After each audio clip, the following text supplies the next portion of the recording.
San Francisco, Friday night. October rain tapping against the windows of Apex Technologies' executive floor.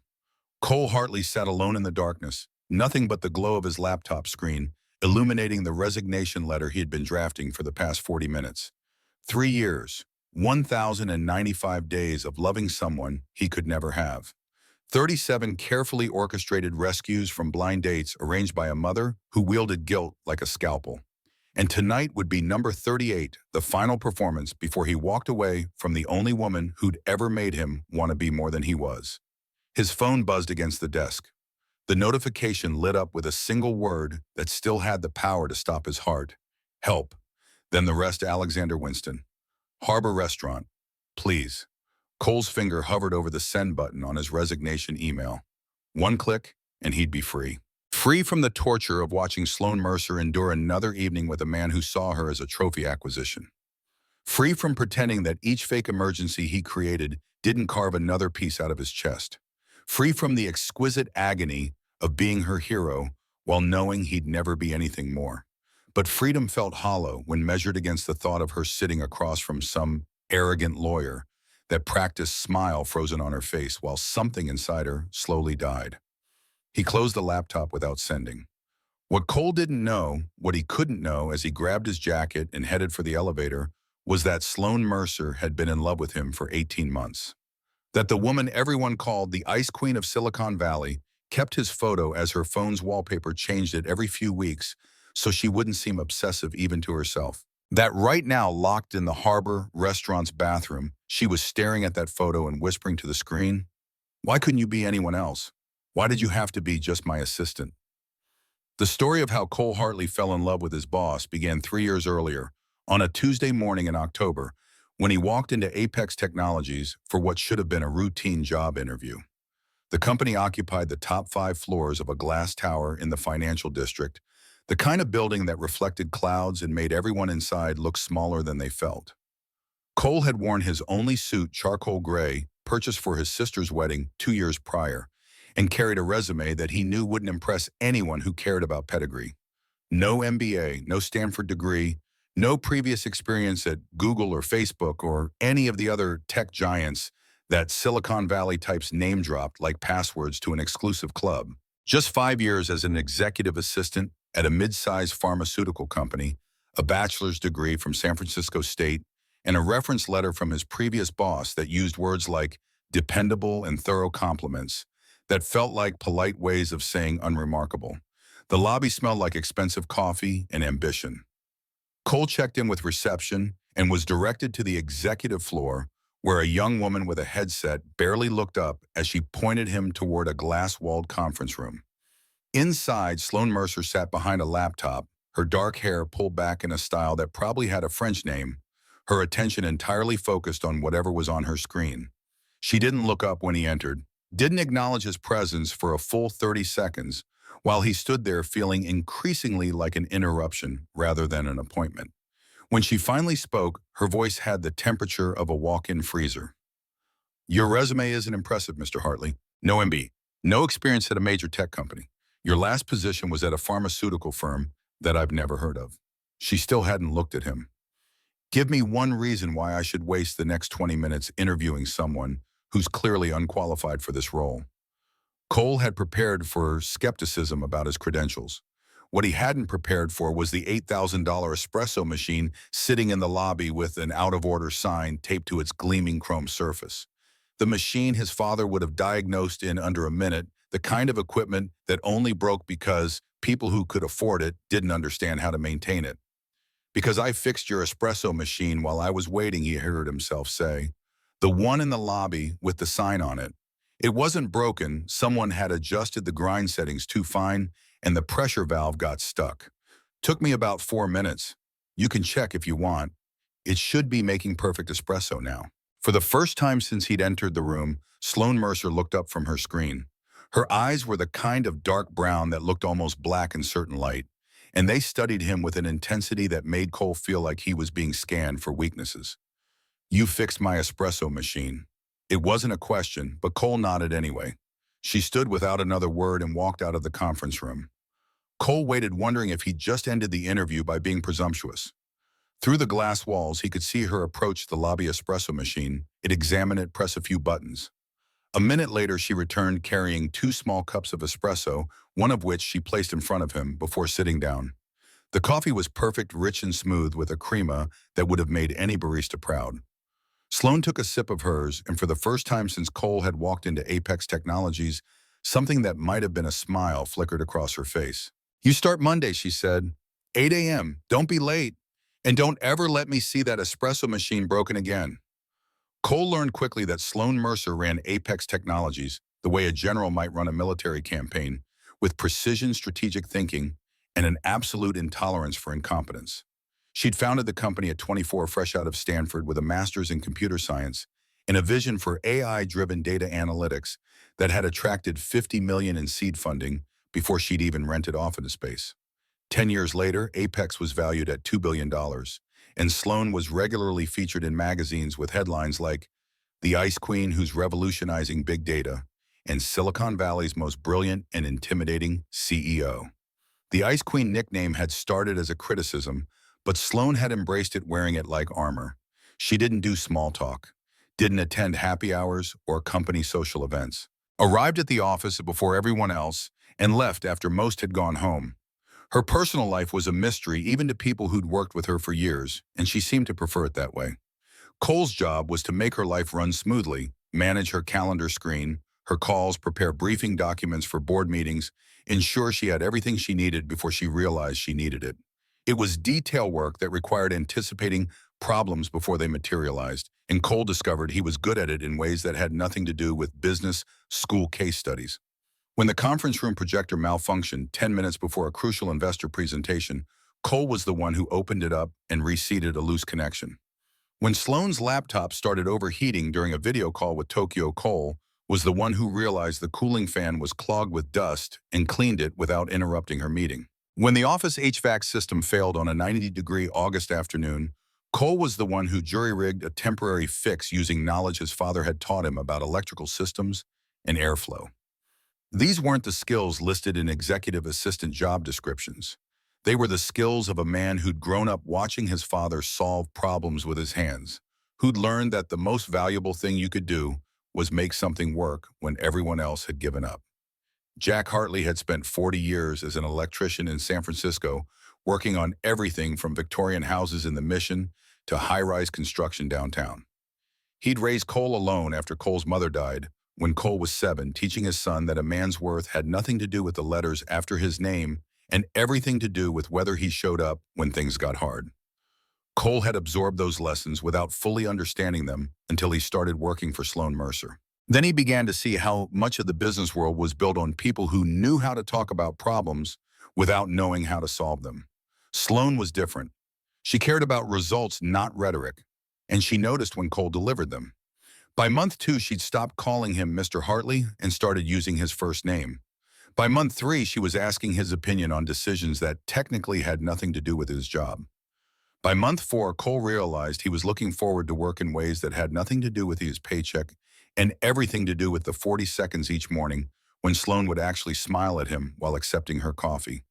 The first rescue happened in December, 2 months into Cole's tenure at Apex. It was a Wednesday evening and most of the office had cleared out for the day.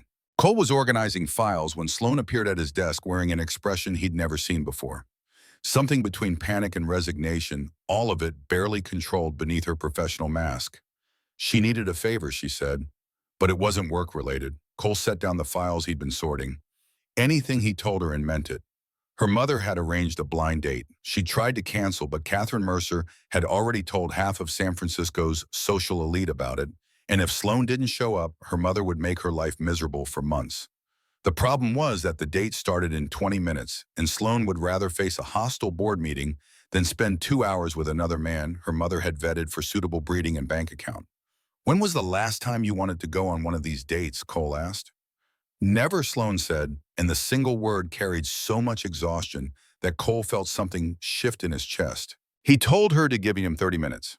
Then he manufactured the first of what would become 3 years' worth of carefully crafted emergencies. A server issue that threatened to crash the entire data analytics platform.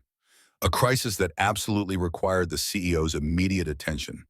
A problem that only Sloan could solve, and solve right now, which meant she'd have to leave her date before dessert was even ordered. Sloan left for the restaurant. Cole waited exactly 28 minutes, then sent the text with the fake emergency. 15 minutes after that, his phone rang. He was talking about his car, Sloan said without preamble, for 20 straight minutes. Just describing his car, the leather interior, the engine specifications, the custom sound system. I wanted to stab myself with my salad fork. But you escaped, Cole said. Thanks to you, she replied. There was a pause and then, are you still at the office? I am. Cole confirmed, have you eaten? Cole hadn't. Sloan suggested they grab something, nothing fancy, just food because she was starving, and the restaurant had been the kind of place where they valued presentation over portion size. She knew a diner a few blocks away, if he didn't mind bad coffee and vinyl booths that had seen better decades. That was how they ended up at Sal's Diner at 9:30 on a Wednesday night, sitting across from each other in a corner booth, while a tired waitress named Dolores refilled their water glasses and called them both honey. The place smelled like grilled onions and coffee that had been sitting on the burner too long. The menu was plastic and sticky. The lighting was the kind of fluorescent that made everyone look slightly ill. Sloan visibly relaxed in a way Cole had never seen at the office. She ordered pancakes and bacon comfort food, she said, because she'd spent the last 2 hours performing being the perfect daughter for a man who'd introduced himself by mentioning his annual salary. Cole ordered the same, and they ate and talked about nothing consequential. Favorite movies, books they'd read recently. The best places to get breakfast in the city. It was the first time Cole had seen Sloan as just a person rather than a CEO, and it was the first time she'd seemed to see him as something more than the guy who fixed her espresso machine. When she asked him why he'd chosen to work at Apex despite being overqualified for an assistant position, Cole found himself telling her about his father, about growing up in a rent-controlled apartment in the Richmond district, about learning to fix everything from toasters to car engines because hiring someone was expensive, and Jack Hartley had always believed in solving your own problems. My mother died when I was 7, Cole heard himself say. Cancer. Dad raised me alone on an electrician's salary. Never once made me feel like we were missing anything, even though we were. He taught me that the value of work isn't in how much you make, but in whether you do it well, whether you show up, whether you can look at yourself in the mirror and know you earned what you have. Sloan had listened without interrupting, and when Cole finished, she was quiet for a long moment before speaking. My father died 5 years ago, she said. Heart attack at his desk. He was 59. The week before he died, we had dinner, and he told me he was proud of what I'd built with Apex. It was the last real conversation we had. She stared at her coffee cup. Sometimes I think I built this company to prove something to him. And now he's gone, and I'm still trying to prove it, except I don't know who I'm proving it to anymore. The vulnerability in her voice made Cole want to reach across the table and take her hand, but he didn't. Instead, he said, you're proving it to yourself, and that's harder than proving it to anyone else. Sloan looked up at him then, and something in her expression made Cole's heart rate kick up in a way that had nothing to do with caffeine.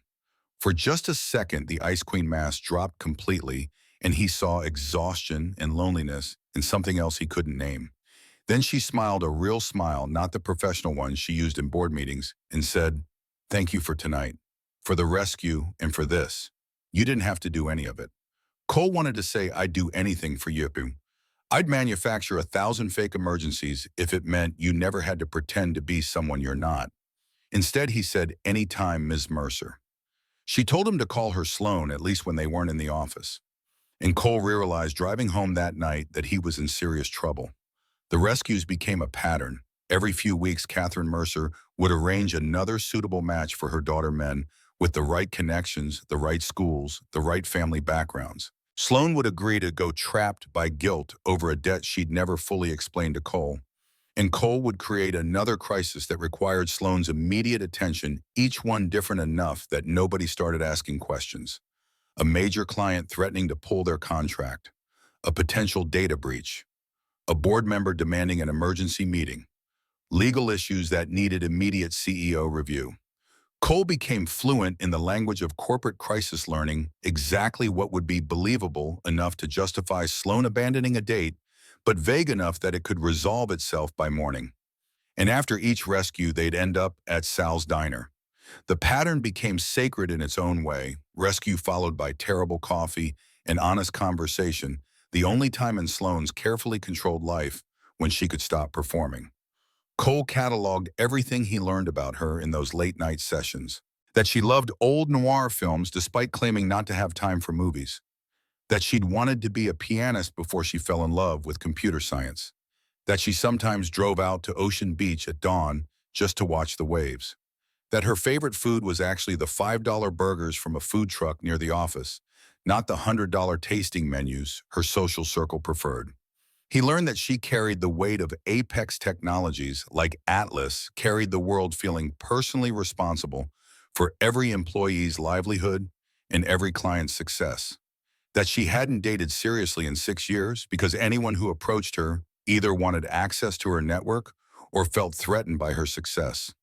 That the Ice Queen persona was armor she'd built to survive in a world that punished women for being ambitious and successful in ways it never punished men.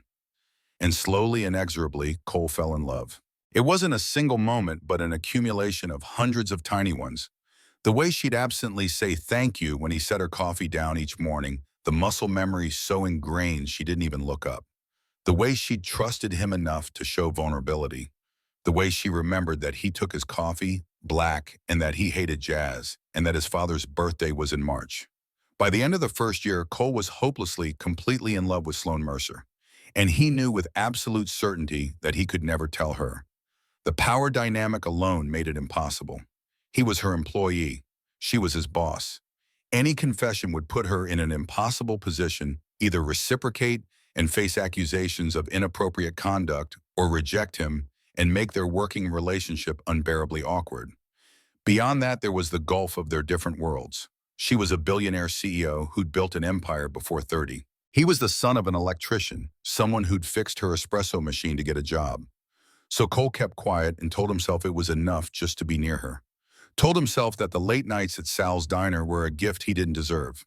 Told himself that manufacturing fake emergencies to save her from terrible dates was just being a good assistant, nothing more.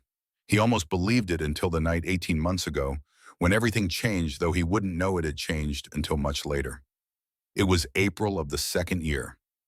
Cole had rescued Sloane from a date with a Harvard professor who'd spent 40 minutes explaining why women's brains were evolutionarily less suited for strategic thinking. They'd ended up at Sal's as usual, and Sloane had been more exhausted than Cole had ever seen her. She'd ordered coffee and barely touched it, just sat staring out the window at the empty street. "I'm so tired, Cole," she'd said finally. Not physically, just tired of all of it. Tired of performing, tired of being the Ice Queen, tired of going home to an empty apartment and wondering if this is just what my life is now. Success and loneliness in equal measure forever. Cole had started to respond, but she'd kept talking, the words spilling out like she'd been holding them back for years. "Do you know what the worst part is? Every single one of these men my mother sets me up with, they all say the same things. They talk about wanting a partner, but what they mean is they want a trophy. Someone successful enough to be impressive at dinner parties, but not so successful that they feel threatened. Someone who will let them be the important one in the relationship. And I sit there and smile and pretend I don't notice that they're already planning how to manage me." She'd looked at Cole, then really looked at him in a way that made him forget how to breathe. "You're the only person who doesn't do that. You don't try to manage me or fix me or make me smaller so you can feel bigger. You just see me, the actual me, and I don't know whether to thank you for that or apologize because it probably makes your job harder when your boss is falling apart in a diner at midnight." "You're not falling apart," Cole had said. "You're being human. There's a difference." Sloane had smiled at that, sad and small. Then she'd reached across the table and squeezed his hand just once, barely 3 seconds before pulling back and suggesting they should probably call it a night. Cole had driven home and lain awake until dawn, the feeling of her hand on his replaying in an endless loop. He didn't know that Sloane had driven home and done the same thing. Didn't know that the brief touch had been the moment she'd realized she was in love with her assistant and had absolutely no idea what to do about it. 18 months of knowing and not telling. 18 months of continuing the rescue pattern, continuing the late nights at Sal's, continuing to exist in this strange limbo where they were more than boss and employee but less than what they both wanted. Sloane kept waiting for the feeling to fade. Cole kept waiting for the courage to quit so the wanting would stop hurting. Neither thing happened. Instead, they developed new patterns. Sloan started asking Cole's opinion on decisions that had nothing to do with his job description.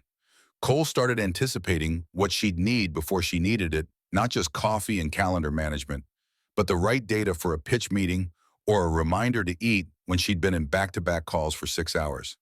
They developed a shorthand that made other executives jealous, a way of communicating with a look or a gesture that bypassed words entirely. People at Apex noticed. Sarah from finance made a knowing comment about how Sloan seemed to really rely on Cole. Tom from engineering asked if Cole had some kind of magic charm that made the notoriously demanding CEO actually smile occasionally. Garrett Sullivan, the CFO, who'd been with Apex since its early days, pulled Cole aside one afternoon with a warning disguised as friendly advice. "She trusts you," Garrett said. "That's rare. Sloan doesn't trust easily. Just remember that some lines exist for a reason. I've seen talented people lose good positions because they forgot where those lines were." Cole knew exactly which line Garrett meant. The one between professional and personal, between appropriate and catastrophic, between wanting and having.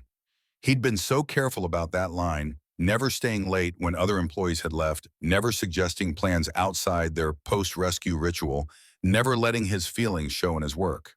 But the line was getting harder to see as the months accumulated. Harder to remember why it mattered when Sloan would look at him, sometimes with an expression that made him wonder if maybe possibly she felt something too. He tried to test the theory indirectly.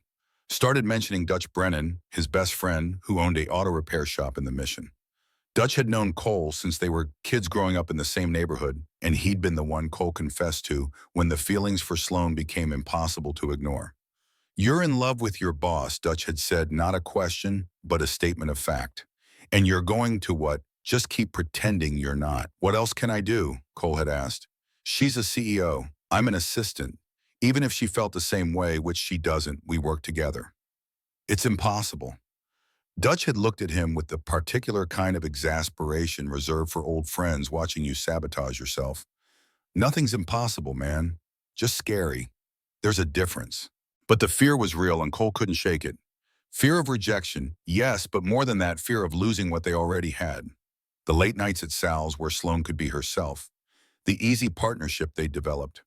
The way she'd started calling him when she needed to vent about a board meeting or celebrate a successful product launch, not because he was her assistant, but because he was the person who understood. If he told her how he felt and she didn't reciprocate, all of that would disappear. And if she did reciprocate, the consequences could destroy her career and his. Workplace relationships between supervisors and employees were against company policy. The board would have questions. The tech press would have a field day with headlines about the Ice Queen's inappropriate office romance. Sloan had worked too hard to risk it all for something that probably wouldn't work anyway. So Cole stayed quiet through year 2 and into year 3. Stayed quiet through rescue number 35, 36, 37. Stayed quiet until that Friday night in October when he finally decided he couldn't do it anymore. The decision to resign had been building for months. Each rescue hurt a little more. Each late-night conversation at Sal's made him want things he couldn't have. He'd started losing sleep, started making mistakes at work, started snapping at Dutch, when his friends suggested maybe Cole should just tell Sloan the truth. The final straw came in September, rescue number 37. Sloan had been set up with a tech CEO who'd spent the entire dinner explaining why AI companies needed male leadership because women were too risk-averse. She'd escaped to Sal's and spent 2 hours alternating between fury and despair, and somewhere around 1 in the morning, she'd looked at Cole and asked, "Why don't you date anyone?" The question had caught Cole completely off guard. He'd fumbled for an answer. "I date. Just nothing serious." "But why not?" Sloan had pressed. "You're smart kind, actually capable of having a conversation that isn't just you monologuing. Why are you still single? Because I'm in love with you," had been right there on Cole's tongue, desperate to escape. Instead, he'd said, "Haven't found the right person, I guess." Sloan had studied him for a long moment, and Cole had been terrified she could read the truth written across his face. Then she'd said very quietly, "The right person is very lucky. I hope they know that." Cole had driven home that night and started drafting his resignation letter. Told himself it was the only way. If he stayed at Apex, the wanting would eventually destroy him. Better to leave now while he could still pretend it was just about career growth, finding a new challenge, time for a change. He'd been working on that letter for 3 weeks, revising it every few nights, trying to find words that wouldn't reveal too much while explaining enough. And he'd been planning to send it tonight, Friday, October something, end of the fiscal quarter. Good timing for a transition. He'd rehearsed what he'd say to Sloan when she asked why. Had a whole speech prepared about new opportunities and professional development and all the corporate buzzwords that masked the truth. Then her text had arrived. Help, Alexander Winston.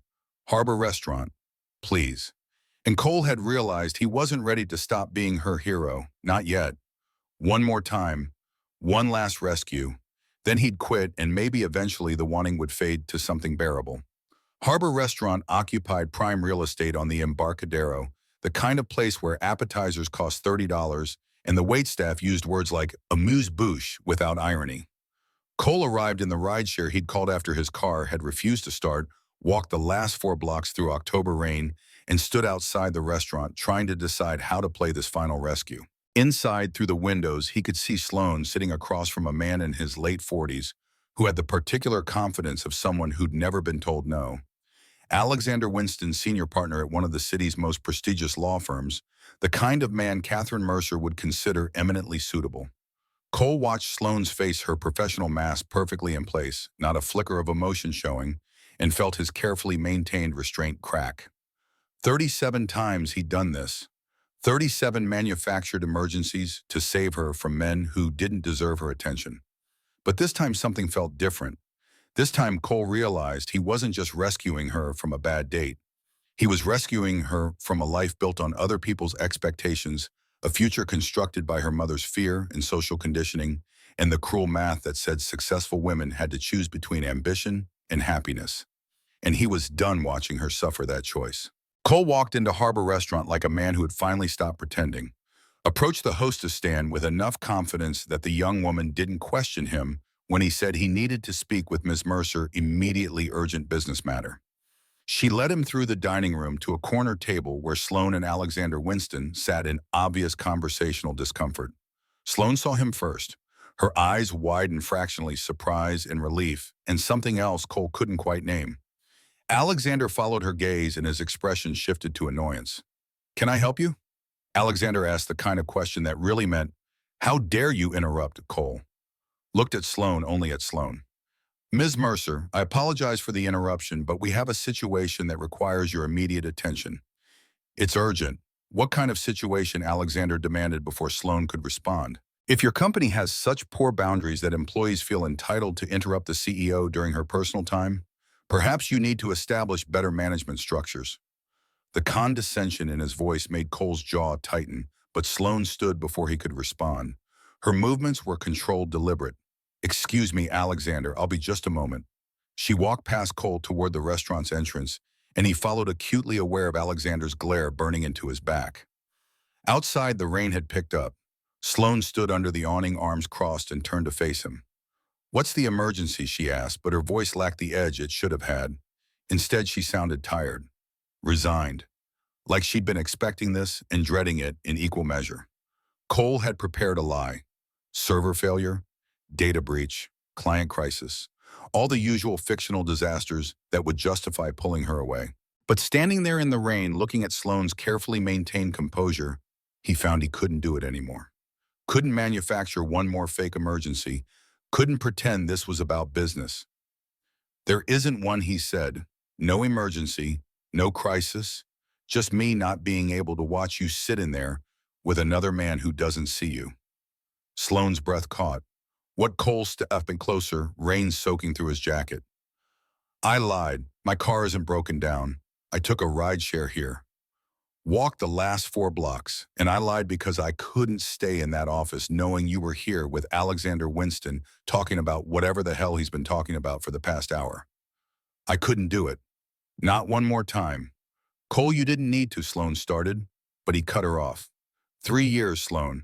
3 years I've watched you go on these dates with men who don't deserve you. Men who see you as a status symbol or a conquest or a problem to be managed.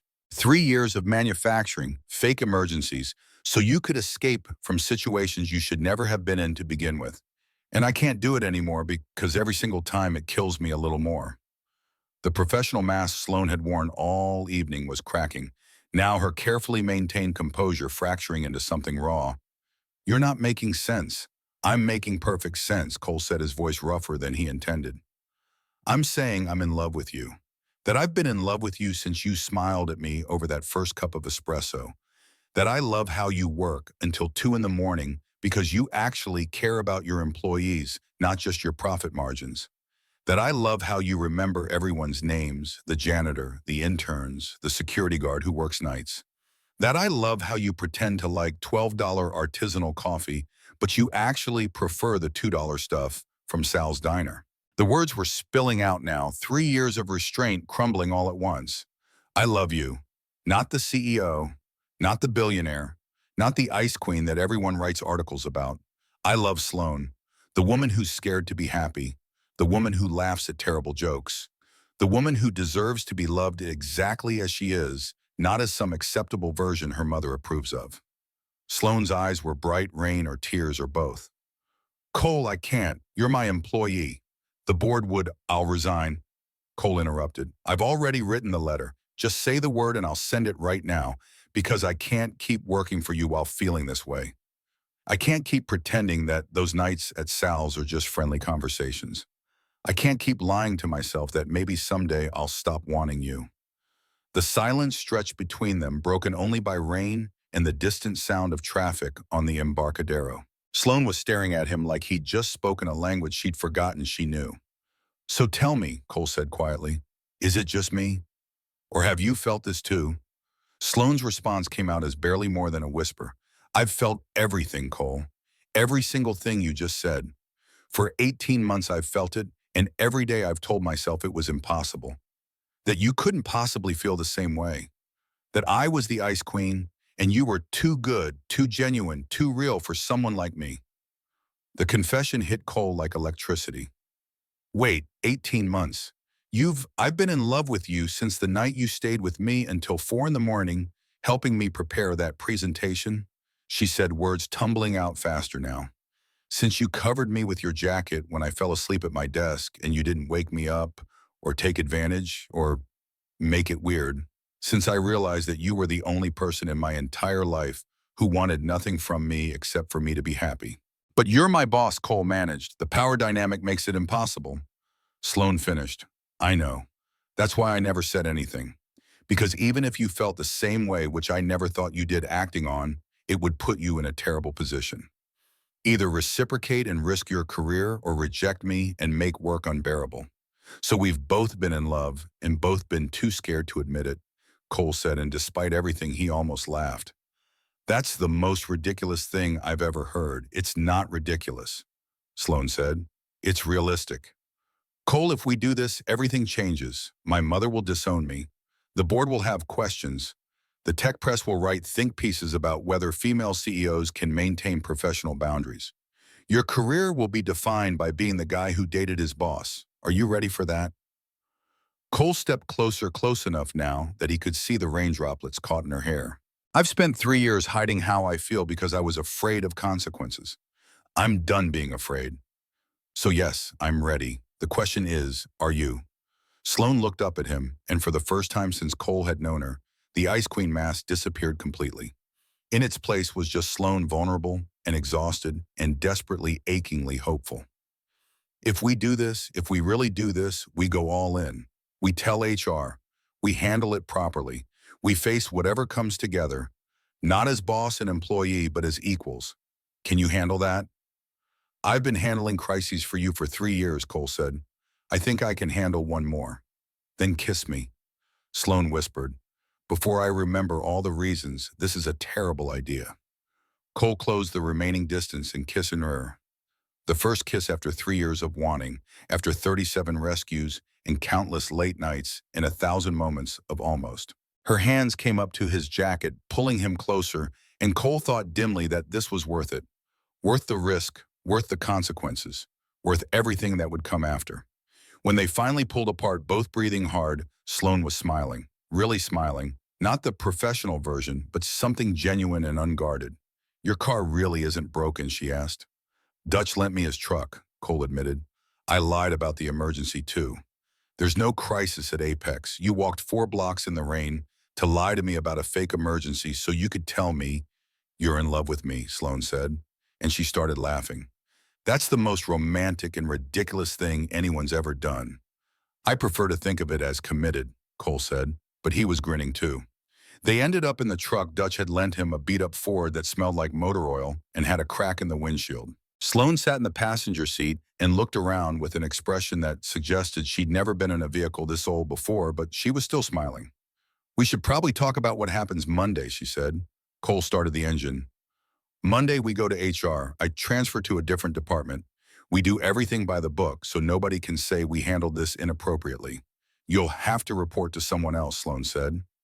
No more being my assistant, Good Cole said, because I don't want to be your assistant anymore. I want to be your partner, in every sense of the word. Sloan reached across the console and took his hand. We're really doing this. After 3 years of pretending we're actually doing this, we are Cole confirmed. And your mother is going to lose her mind. Sloan's expression shifted, the smile fading into something more complicated. My mother, she said slowly, is going to do everything in her power to destroy this. You need to understand that, Cole. Catherine Mercer doesn't accept defiance, especially not from me. She'll use her connections. She'll threaten my position on the board. She might even try to have you fired. Then we'll deal with it, Cole said firmly. Together, that's what partners do. Sloan studied him for a long moment.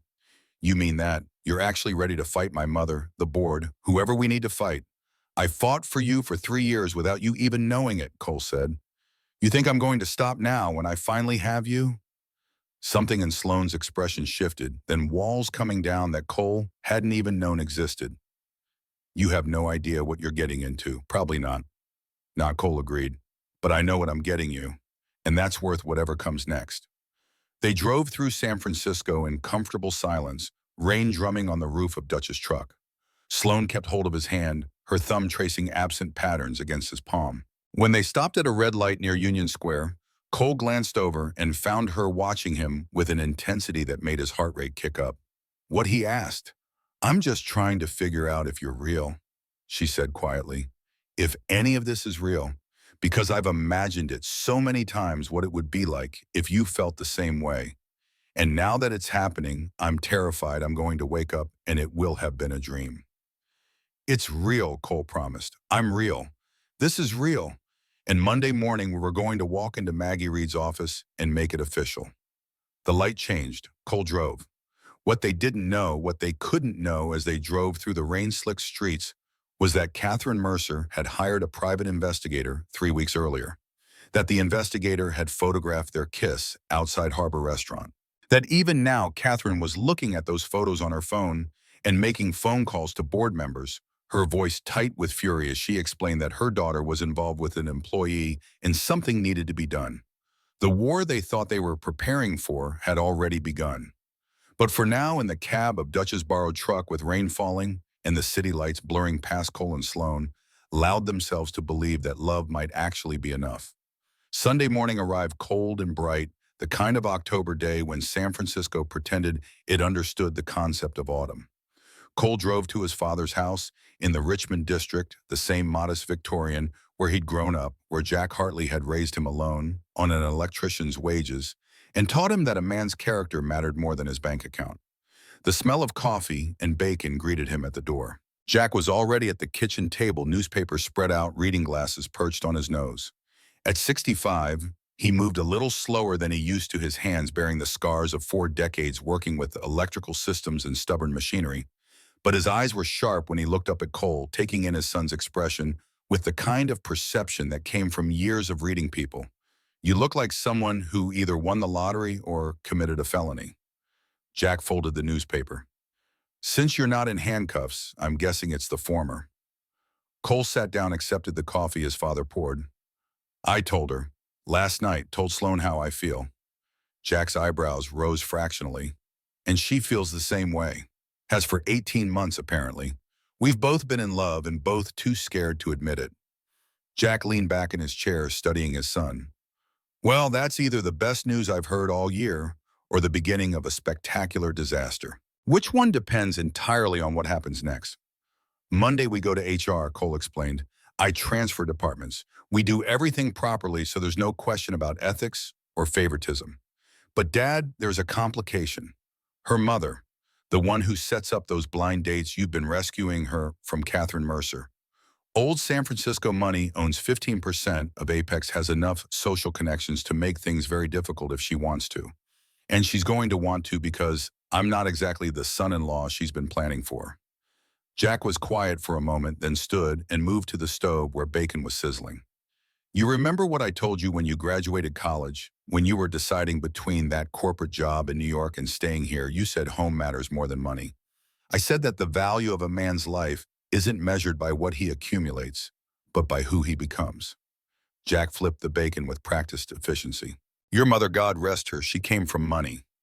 Not as much as this Mercer woman probably, but enough that her family thought I was unsuitable. Electrician from the Sunset District, Irish Catholic, no prospects beyond a union job. Cole had heard fragments of this story before, but never the details. What happened? Your mother told them she'd rather be happy with me than miserable with someone they approved of. It cost her the inheritance, cost her the relationship with her parents for a while. But she never regretted it. Not once, even when things were tight financially. You know why, Waya? Because she understood something that took me years to learn. Jack turned to face his son. Real wealth isn't money in a bank account. It's waking up next to someone you actually love. It's building a life with a partner who sees you not what you can provide. Your mother had that with me, and I had it with her. 7 years wasn't enough time, but it was real. The grief was old now, worn smooth by decades, but Cole could still hear it in his father's voice. I'm scared, he admitted. Scared that Sloane's going to lose everything because of me. Her company, her relationship with her mother, her reputation. Jack plated the bacon, set it on the table between them. Son, listen to me carefully. I worked 40 years as an electrician. People looked at me like I was just the guy who fixed their lights. But every time some doctor or lawyer or CEO called me because their house had no power, they learned real quick that they needed me. Without me, they sat in the dark.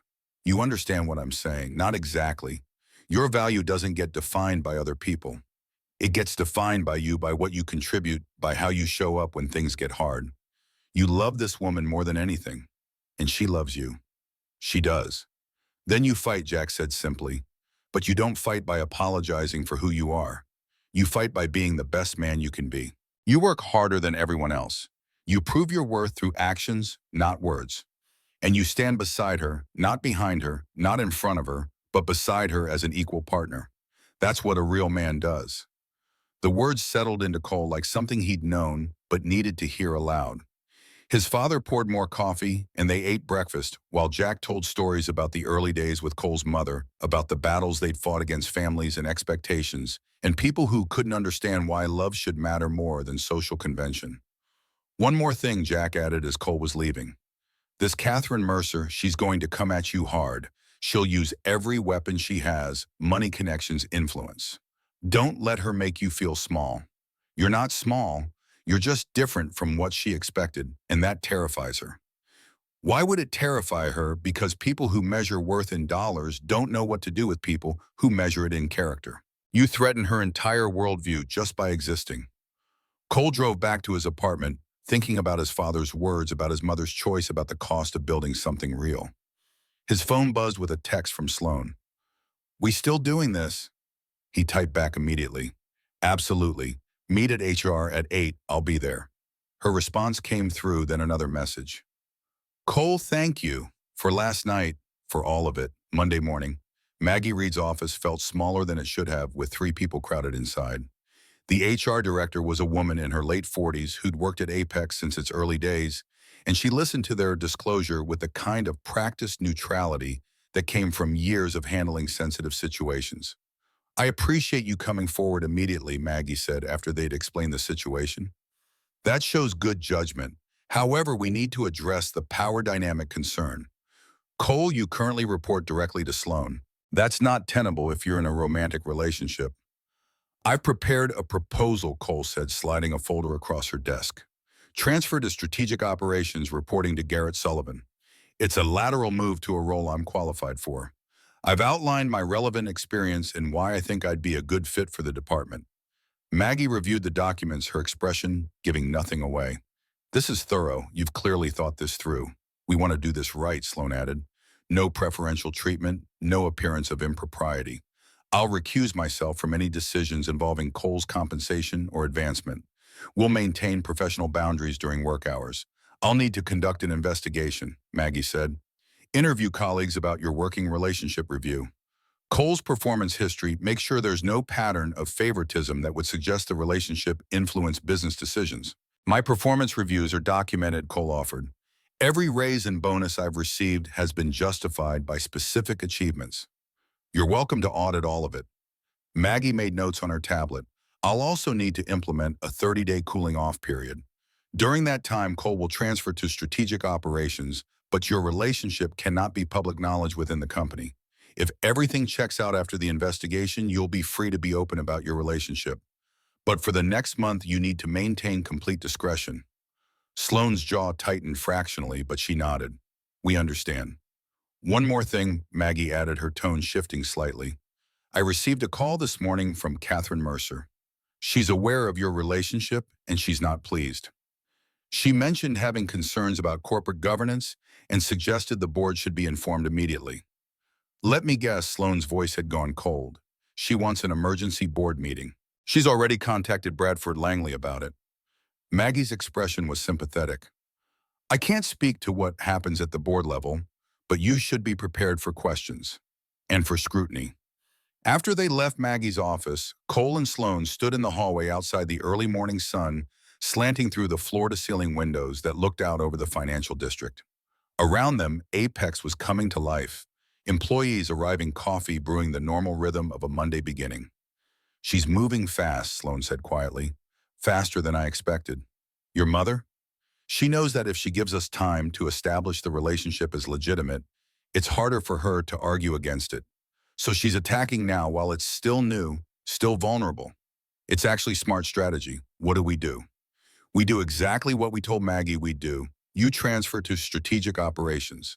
I recuse myself from decisions about you.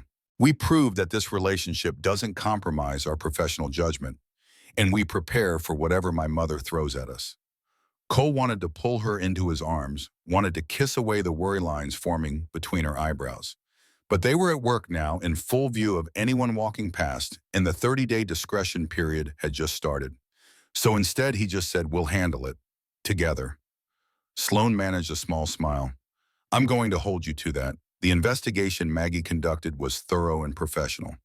She interviewed a dozen of Cole's colleagues, reviewed 3 years of performance evaluations, examined every bonus and raise he'd received. By Wednesday afternoon, she'd confirmed what Cole already knew: there was no evidence of preferential treatment. His promotions had been earned through documented achievements. His raises had been justified by his performance metrics. Whatever was between him and Sloane, it hadn't influenced her professional decisions about his career. But on Thursday morning, the first anonymous complaint arrived. Maggie called Cole into her office to inform him. Someone submitted a report through our confidential ethics hotline, claiming they witnessed inappropriate conduct between you and Sloane. Physical intimacy in the office after hours. Cole's stomach dropped. That's not true. I know, Maggie interrupted. I've been reviewing security footage and access logs. The complaint specified last Tuesday at 11 p.m. in Sloane's office. Security footage shows you left the building at 7:15 that evening. Sloane left at 9:30. You were never in the office together that late, so someone made it up, or someone is trying to manufacture evidence against you. Maggie pulled up something on her computer. The complaint came through our ethics portal, which allows anonymous submissions. But I requested the IT logs. The submission originated from an IP address registered to Hartwell & Associates, a law firm that Catherine Mercer has used for years. Catherine filed a false complaint.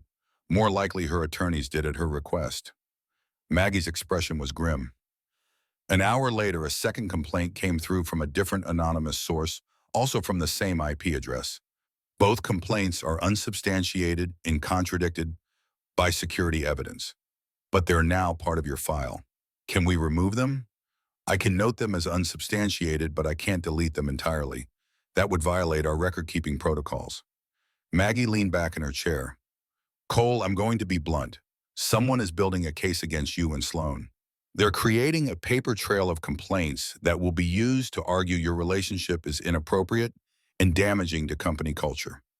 You need to be prepared for this to get worse before it gets better. That afternoon, Cole transferred officially to strategic operations. Garrett Sullivan met him in his new workspace, a cubicle on the 20th floor, nowhere near the executive suite where Sloan's office occupied prime real estate. Garrett was a numbers person, precise and analytical, someone who'd helped Sloan navigate Apex's financial growth from startup to billion-dollar company. Welcome to the team, Garrett said, shaking Cole's hand. I've heard good things about your work. Also heard you're dating the CEO, which takes balls I'm not sure I'd have. I prefer to think of it as commitment rather than stupidity. Time will tell which one it is. Garrett gestured to a stack of folders on the desk. Your first assignment, the Patterson account. Major client $15 million annual contract, and they're threatening to walk. Senior team has been trying to salvage it for 2 months without success. You've got 72 hours to figure out what they want, or we lose them. Cole opened the top folder and started reading. By page 3, he'd identified the problem. Patterson wasn't unhappy with Apex's analytics platform. They were unhappy with the implementation support. The senior team had been treating this as a technology issue when it was actually a customer service issue. He spent the next 3 days essentially living at the office, but not on the executive floor, where he might run into Sloan and trigger gossip. Instead, he camped out in conference rooms and worked through nights, reaching out directly to Patterson's IT director, scheduling video calls, listening to their actual concerns, rather than assuming he knew what they needed.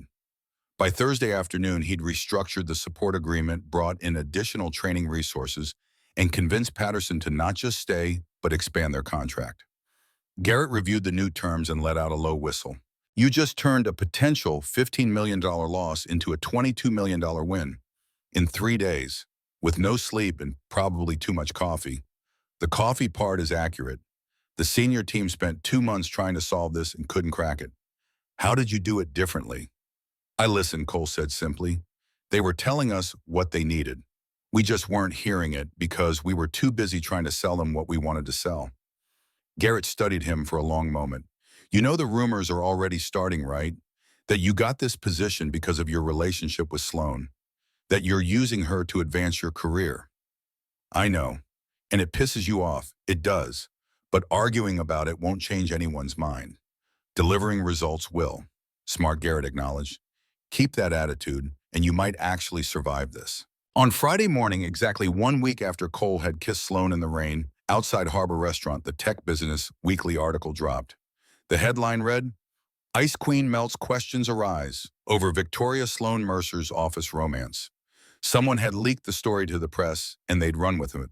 The article cited anonymous Apex employees claiming Cole had received preferential treatment, questioned whether Sloan's judgment had been compromised, included a quote from an industry analyst suggesting this raised concerns about corporate governance at a company valued in the billions. And there prominently featured was a statement from Catherine Mercer. I'm deeply concerned about my daughter's recent behavior. This isn't like Sloan. She's always been intensely professional and private. I worry that stress or outside influences may be affecting her judgment. As a significant shareholder, I have a responsibility to ensure Apex maintains the highest ethical standards. The article spread through the office like wildfire. Cole could feel the stares as he walked to his desk, hear the whispers that cut off when he got too close. Sarah from finance actually stopped him in the hallway, her expression sympathetic. For what it's worth, I think you two are good together. I've seen how Sloan lights up when you're around. But plenty of others weren't as generous. An overheard conversation near the coffee station suggested Cole was a gold digger, someone who deliberately seduced the CEO for career advancement. Another whispered exchange speculated about whether Sloan was having some kind of breakdown, whether her judgment could be trusted. Cole kept his head down and focused on work. Proved that the Patterson win wasn't a fluke by identifying issues in 2 other client accounts and proposing solutions that Garrett immediately implemented. Showed up early and stayed late and gave no one any ammunition to suggest he was coasting on his relationship. But it grounded him the whispers and speculation. Speculation, the way people assume they knew his motivations without knowing anything about him. Dutch showed up at the office unannounced on Friday afternoon, timing his visit for Cole's lunch break. They grabbed sandwiches from a food truck and found a bench in a small plaza a few blocks from Apex's building. You look like hell, Dutch observed, unwrapping his sandwich. I feel like hell. The article's bullshit, you know. Anyone who knows you knows you're not in this for money or status or whatever they're suggesting. Not everyone knows me. Then show them who you are. Dutch took a bite, chewed thoughtfully. You remember when we were kids and those assholes from Pacific Heights used to come to our neighborhood and give a shit about being poor? Cole remembered. The fights, the insults, the constant reminder that they lived in the wrong part of the city. You never backed down. Dutch continued, even when they outnumbered us. Even when it would have been easier to just take the insult and walk away. You stood your ground because you knew who you were and you weren't going to let anyone make you feel less than. This is different. Is it, or is it just the same fight in a nicer building? Dutch met his eyes. People are always going to question you when you don't fit their narrative. The poor kid who became an executive assistant. The working class guy who won the heart of a billionaire CEO. They need you to be a gold digger because otherwise they have to question their own assumptions about how the world works. So what do? You do what you've always done. You show up, you work, you prove them wrong through actions, not arguments. And you don't let them make you small. Monday brought a new challenge. Cole was in the cafeteria grabbing lunch when he overheard a conversation from the next table over. Two guys from the engineering department, voices low but not quite low enough. I'm just saying it's convenient. 3 years as an assistant, going nowhere, then suddenly he's dating the CEO and getting promoted to strategic operations. You don't think there's a connection? Of course there's a connection. The question is whether he's actually qualified or just riding her coattails. My money's on gold digger. I mean, look at where he comes from. Father was a tradesman or something, no elite education. He saw an opportunity and he took it. Cole's hands tightened on his lunch tray. He was about to walk away, preserve what remained of his dignity, when a familiar voice cut through the cafeteria noise. Excuse me. Dutch Brennan, wearing grease-stained work clothes and an expression that suggested he'd be happy to demonstrate what real manual labor looked like, stood beside the engineer's table. I couldn't help overhearing your conversation. You were discussing my friend Cole Hartley. The two engineers exchanged uncertain glances. We didn't mean... No, please continue. Dutch pulled out a chair and sat down uninvited. You were saying something about him being a gold digger. About riding coattails. Look, we don't know you. I'm Dutch. I've known Cole since we were 8 years old growing up in the same neighborhood. So let me tell you about the guy you're gossiping about over your $15 salads. Dutch's voice carried now loud enough that nearby tables were paying attention. When my father died, I was 16, didn't know how I was going to support my mom and little sister. Cole and his dad spent 6 months teaching me auto mechanics so I could get a job. Spent their evenings and weekends, wouldn't accept a penny for it. You know why? Because that's who Cole Hartley is. He's the guy who sees someone struggling and helps not because there's something in it for him, but because it's the right thing to do. One of the engineers started to speak, but Dutch kept going. You want to know about his qualifications? Cole has skills you can't learn in any MBA program. He can fix anything: electronics, machinery, software systems. While you were memorizing algorithms, he was learning how to actually solve problems. And yeah, his father was a tradesman, 40 years as an electrician, one of the best in the city. You ever had an electrical emergency at your house? Ever been sitting in the dark because your fancy smart home system crashed? That's when you'd have called Jack Hartley and paid him whatever he asked to fix it. The cafeteria had gone quieter now. More people listening. Cole stood frozen by the serving line, torn between gratitude and embarrassment. Cole Hartley doesn't need anyone's money. Dutch stood up, his voice hard. What he has is integrity, skill, and loyalty. He has a heart bigger than both of you combined. So before you sit here speculating about his motivations, maybe consider that some people actually fall in love because they found someone who sees them as a human being rather than a status symbol. Maybe that's a foreign concept in your world, but it's real in ours. Dutch walked over to where Cole stood and clapped him on the shoulder.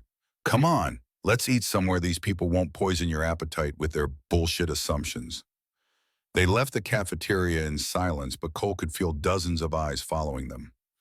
Outside in the small plaza where they had eaten sandwiches days earlier, Dutch exhaled heavily. Sorry if I made that worse. You didn't. Cole managed. Thank you for that, for defending me. That's what brothers do. Not the biological kind, but the kind that matter. You'd do the same for me. I would. Then we're even. Dutch studied him.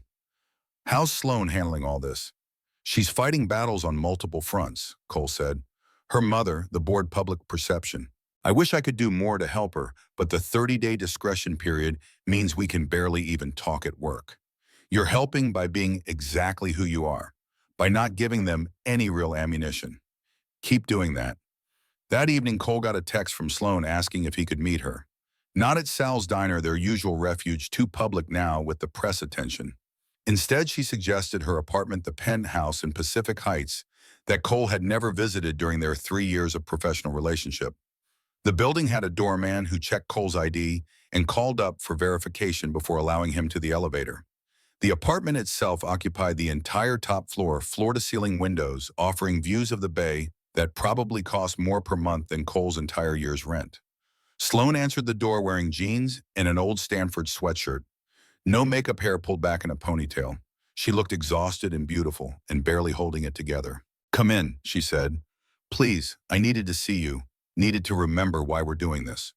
Cole stepped inside and she immediately wrapped her arms around him, holding on like he was the only solid thing in a shifting world. They stood like that for a long moment, neither speaking, just existing together in the quiet of her apartment. Finally, Sloane pulled back, led him to the kitchen where she had wine already poured. They sat at the counter and she showed him her phone, pulled up article after article that had run in the past week. Analysis pieces questioning her judgment. Opinion columns about whether female CEOs could maintain professional boundaries. Think pieces about power dynamics and workplace romance. They're calling me the ice queen who finally cracked, she said bitterly, suggesting that I'm having some kind of emotional breakdown, that you've manipulated me or I've lost perspective or both. I'm sorry, don't be. Sloane set down her phone. This isn't your fault, It's the cost of being a woman in tech who dared to have a personal life.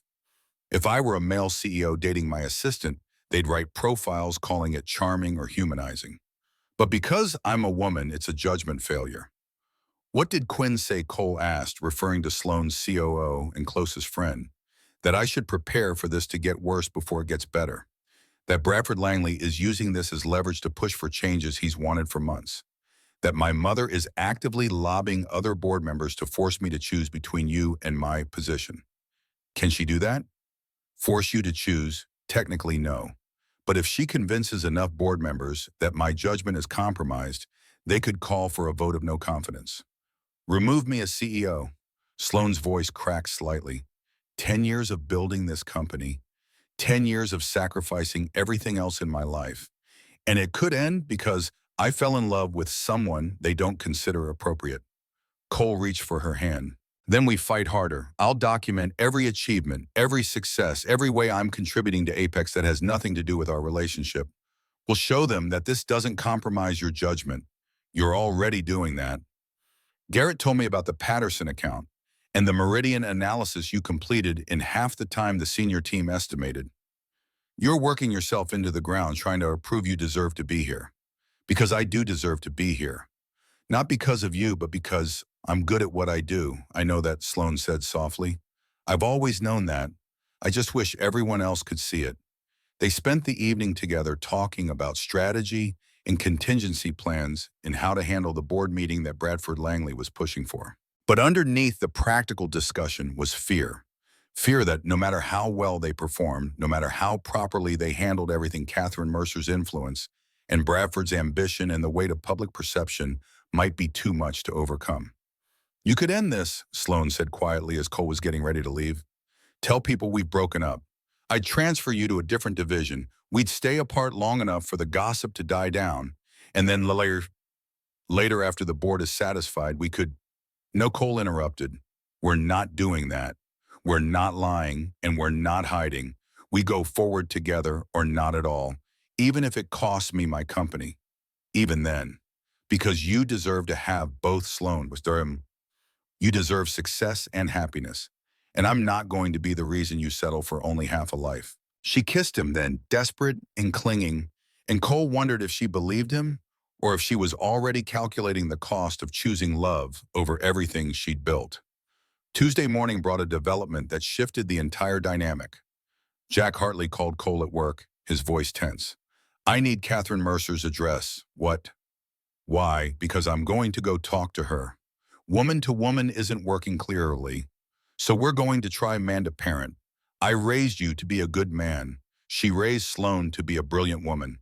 Between us, we should be able to figure out that what's happening between you two isn't a crisis, it's just life. Dad, you don't have to. I know I don't have to, I want to. Because I'm not going to sit back and watch my son get attacked for being exactly the kind of man I taught him to be. Now give me that address. Cole texted him Catherine's address in Pacific Heights, an estate that took up half a block in one of the city's most expensive neighborhoods. Then he spent the rest of the afternoon trying to focus on work while imagining his father, who'd spent 4 decades in work boots and tool belts, knocking on the door of old San Francisco money. Jack Hartley drove his 20-year-old pickup truck through streets where every other vehicle was a Tesla or Mercedes. Found the address Cole had sent and parked on the street, not caring that his truck looked like a rust bucket next to the gleaming luxury cars. Walked up to a mansion that probably cost more than he'd earned in his entire 40-year career.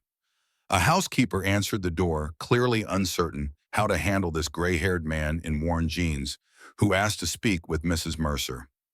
I don't have an appointment, Jack acknowledged, but I think she'll want to hear what I have to say. Tell her Jack Hartley is here. Cole's father.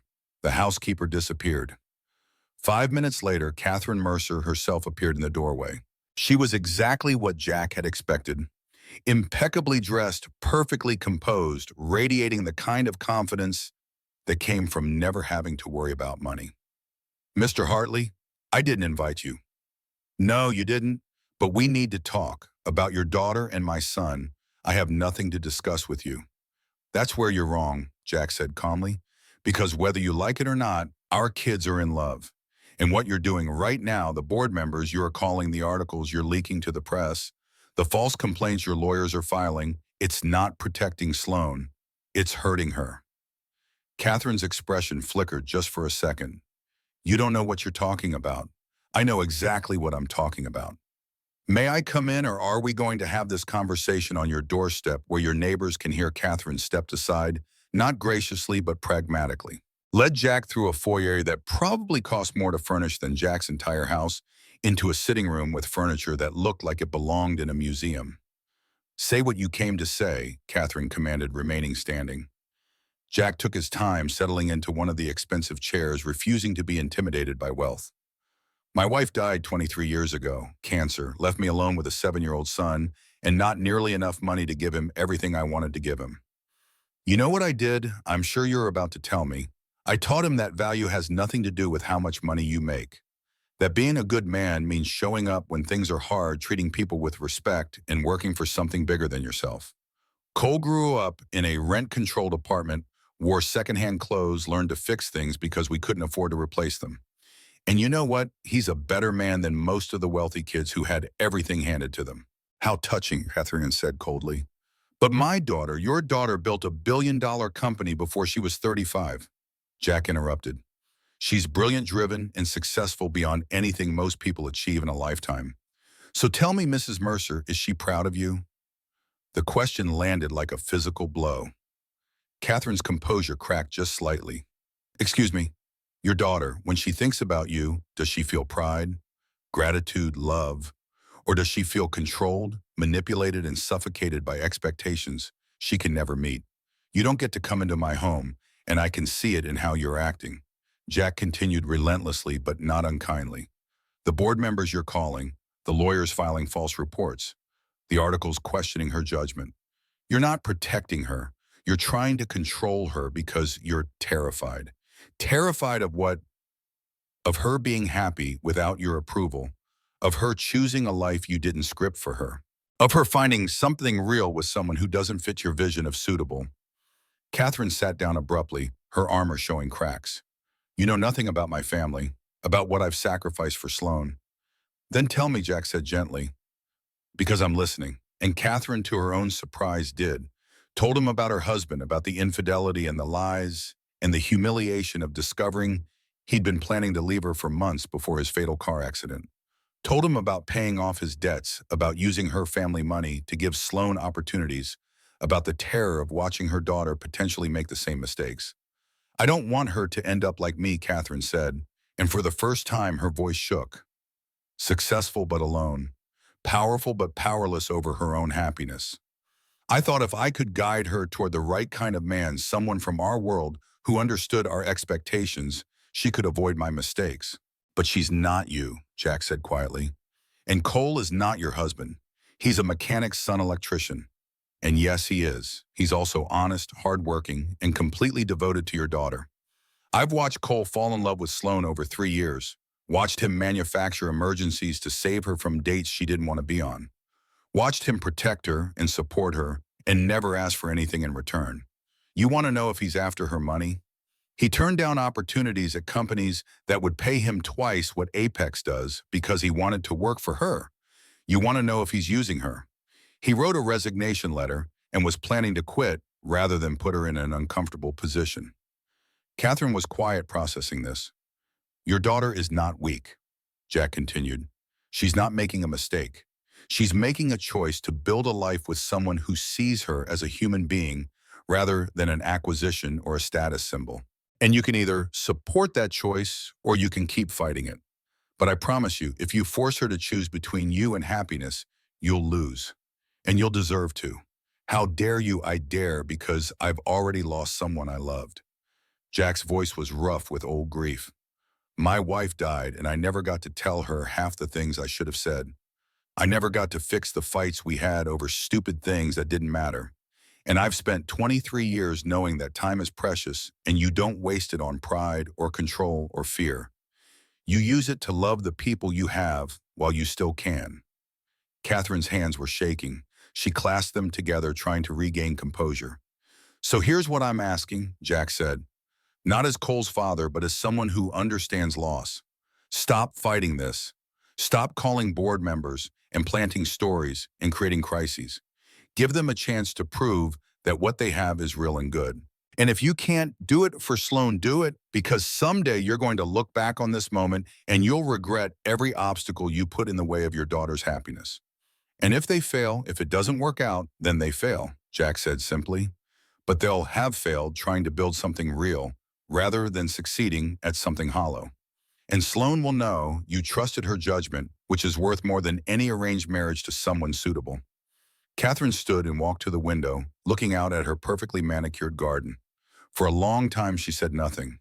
Then quietly, my husband told me I was too cold, that I cared more about appearances than connection. I thought he was being cruel. But maybe he was right. You have a chance to be different, Jack offered, to choose connection over control, to be the mother Sloane needs instead of the mother you think she should have. What if I don't know how? Then learn. Start by calling off whatever you're planning with the board. Start by trusting that you raised a smart, capable woman who can make her own decisions. Start by meeting my son and seeing for yourself what kind of man he is instead of judging him based on his bank account. Catherine turned to face him. You really believe they love each other? I know they do. I've seen it in my son, and I'm guessing if you look honestly, you've seen it in your daughter too. Something shifted in Catherine's expression. Not acceptance, not yet, but the beginning of doubt. What you're asking requires me to admit I've been wrong. It requires you to admit you're human, Jack corrected. To admit you've been operating from fear rather than wisdom. That's not weakness. That's courage. Catherine walked Jack to the door, her movements slower than when she'd answered it. At the threshold, she paused. Your son. He really wrote a resignation letter rather than put Sloane in an awkward position. He did. Probably still has it saved on his laptop. Cole would rather sacrifice his career than compromise her integrity. Catherine nodded slowly. Tell Cole that She stopped struggling with words that clearly didn't come easily. Tell him I'll consider what you've said. It was the closest thing to a concession Jack was likely to get, and he accepted it with grace. Thank you for listening, Mrs. Mercer. Catherine, she corrected quietly. If we're going to be connected through our children, you might as well call me Catherine. Jack drove home feeling like he'd fought a battle with words instead of tools, and he wasn't entirely sure who'd won. But he'd planted seeds, and sometimes that was enough. That evening, Cole got a call from Sloan.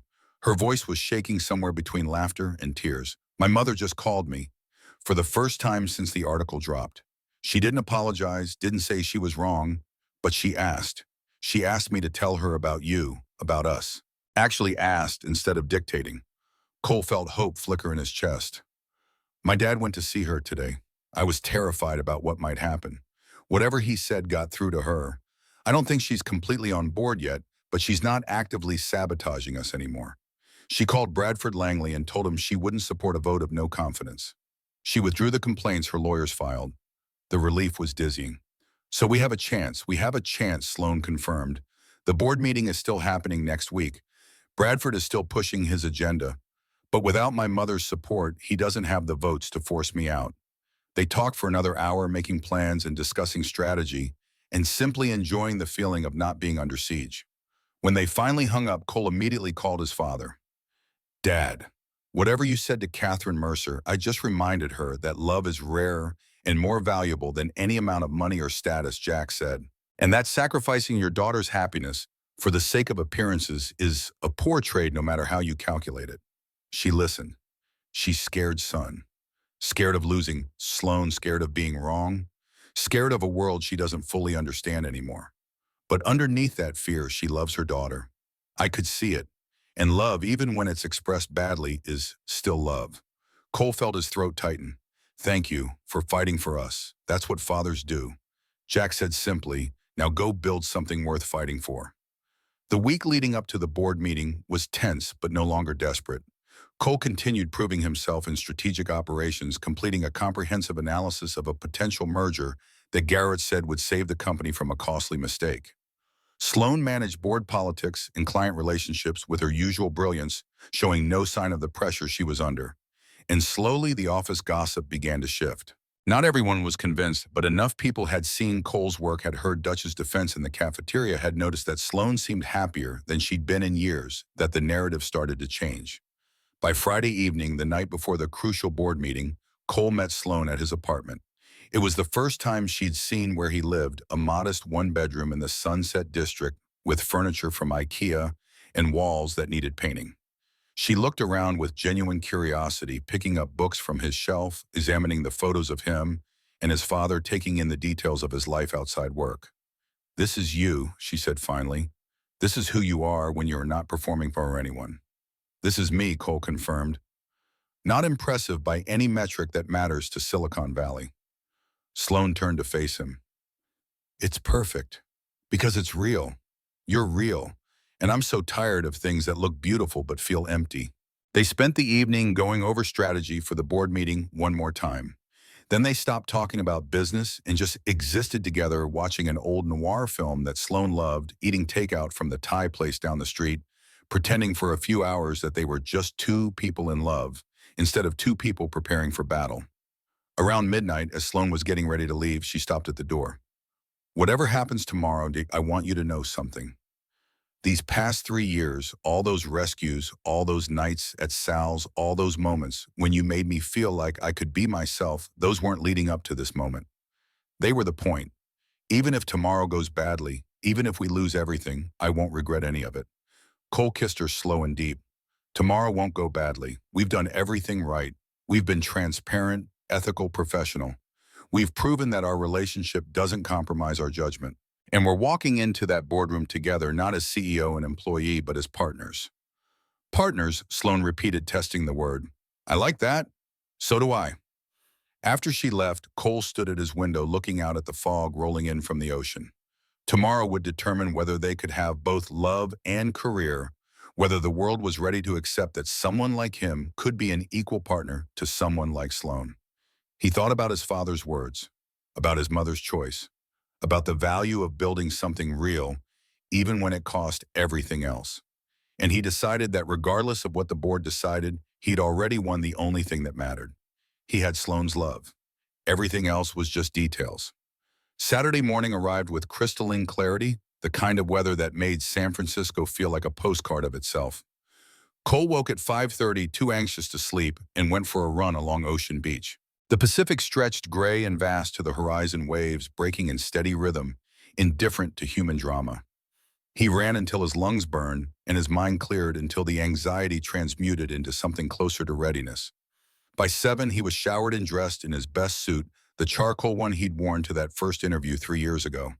It still fit well, though now it carried different weight, not the desperate hope of someone trying to prove he belonged, but the quiet confidence of someone who knew his worth regardless of what happened in the next few hours. His phone showed a text from Sloan sent at 6:15. Couldn't sleep. Keep thinking about what we're walking into. He typed back, "We've done everything right. The rest is just theater." Her response came immediately. "Theater where my career might end." Cole called instead of texting. She answered on the first ring, her voice tight with controlled fear. "You built this company from nothing," he reminded her. "You survived 10 years of people telling you that you were too young, too female, too ambitious. You've weathered hostile board members and market crashes and competitors trying to destroy you. Bradford Langley and whatever he's planned for today is just one more challenge. And you've already beaten worse. What if it's not enough? Then we start over. Build something new." But Sloan, listen to me. You're going to walk into that boardroom and remind everyone exactly why you're the CEO. Not because of your relationship with me, but because you're brilliant and strategic and you've delivered results for a decade. Whatever Bradford throws at you, you've already survived harder things. He heard her breathing steady, the panic ebbing into determination. "You're right. I know you're right. I just needed to hear someone else say it. That's what partners do." "Partners," she repeated, and Cole could hear the smile in her voice. "Okay, I'll see you at the office." And Cole, "Thank you for being exactly who you are." The board meeting was scheduled for 9 o'clock. Cole arrived at Apex at 8:30, early enough to feel the building's weekend emptiness, the way silence amplified every footstep. He took the elevator to the executive floor where the boardroom occupied the entire south corner with floor-to-ceiling windows overlooking the bay. Garrett Sullivan was already there reviewing documents on his tablet. The CFO looked up when Cole entered, his expression unreadable. "You ready for this?" "As ready as I'll ever be." "Bradford's been making calls all week," Garrett said quietly. "He thinks he has the votes to force Sloan into an impossible choice, end the relationship or face a vote of no confidence. He's positioning himself as the voice of responsible governance, the board member willing to make hard decisions for the company's good. Does he have the votes? He thinks he does." Bradford, Robert Chen, and Vivian Cross were firmly in his camp as of yesterday. "That's 3 out of 8. He needs 5 to force action." Garrett paused. But something changed last night. Catherine Mercer called Bradford and told him she wouldn't support any motion against Sloan. That leaves him needing 2 more votes from the remaining board members, and most of them are waiting to see how the meeting goes before committing. So it's not decided yet. Nothing's decided until the vote happens. Garrett met Cole's eyes. "But I'll tell you this, Bradford's planning to come at you hard. He's going to question your qualifications, your motivations, your entire professional history. He'll try to make you look like an opportunist who seduced his way into a promotion." "Let him try," Cole said evenly. "I have 3 years of documented performance. Every achievement is measurable and verifiable. He can question my motives all he wants, but he can't argue with results." Other board members began arriving. Thomas Bradford, first looking smug and confident in a way that made Cole's hands want to form fists. Then Sarah Mitchell, one of the founding board members who'd been with Apex since the early days. Then the others filling the room with expensive suits and careful neutrality. Sloan arrived exactly at 9, wearing navy blue and an expression of absolute control. She took her seat at the head of the table without acknowledging Cole beyond a brief professional nod. The 30-day discretion period had technically ended 2 days ago, but they'd agreed to maintain professional distance during the meeting itself. No hand-holding, no supportive glances, nothing Bradford could use as evidence of inappropriate workplace conduct. Maggie Reed from HR sat in the corner with her laptop there to document the proceedings and ensure proper protocols were followed. She gave Cole a small, encouraging nod. Thomas Bradford called the meeting to order with the kind of authority that suggested he'd been imagining this moment for months. "Let's address the matter we're all here to discuss. the CEO's relationship with a former subordinate and the concerns it raises about judgment and corporate governance. Sloane's voice cut through like a blade made of ice. I'd prefer to frame it differently, Bradford. We're here to discuss whether Apex Technologies has policies in place to properly manage workplace relationships and whether those policies have been followed in this instance. The answer to both questions is yes. The policies exist because of concerns about power dynamics and potential favoritism, Bradford countered. The very fact that we're having this meeting suggests those concerns are valid, or it suggests that some board members are more interested in control than in actual company performance, Sloan replied. Apex's revenue is up 18% quarter over quarter. Employee retention is at a 5-year high. Our client satisfaction scores are the best in the industry. I'm happy to discuss my romantic relationship, but let's not pretend this meeting is really about protecting the company. It's about protecting egos. Bradford's jaw tightened. Personal attacks won't change the fundamental issue. It's not a personal attack to point out that this board has never questioned a male CEO's judgment over his personal life. Sloan leaned forward slightly. But the moment a female CEO has a relationship you don't approve of, suddenly it's a crisis requiring emergency intervention. So let's be honest about what we're really discussing here. The room went silent for a beat. Then Sarah Mitchell spoke up, her voice measured. I think we can all agree that workplace relationships require careful management regardless of gender. The question isn't whether Sloan has the right to a personal life. It's whether the relationship with Cole Hartley was handled appropriately under company policy.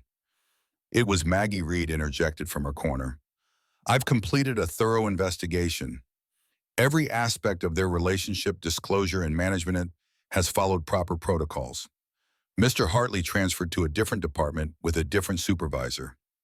Ms. Mercer has recused herself from all decisions regarding his compensation and advancement.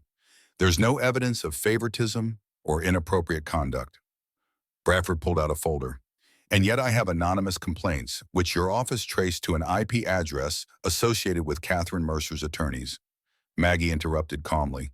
Complaints that were filed after the relationship was disclosed and which security footage directly contradicts. Those complaints appear to be manufactured rather than legitimate.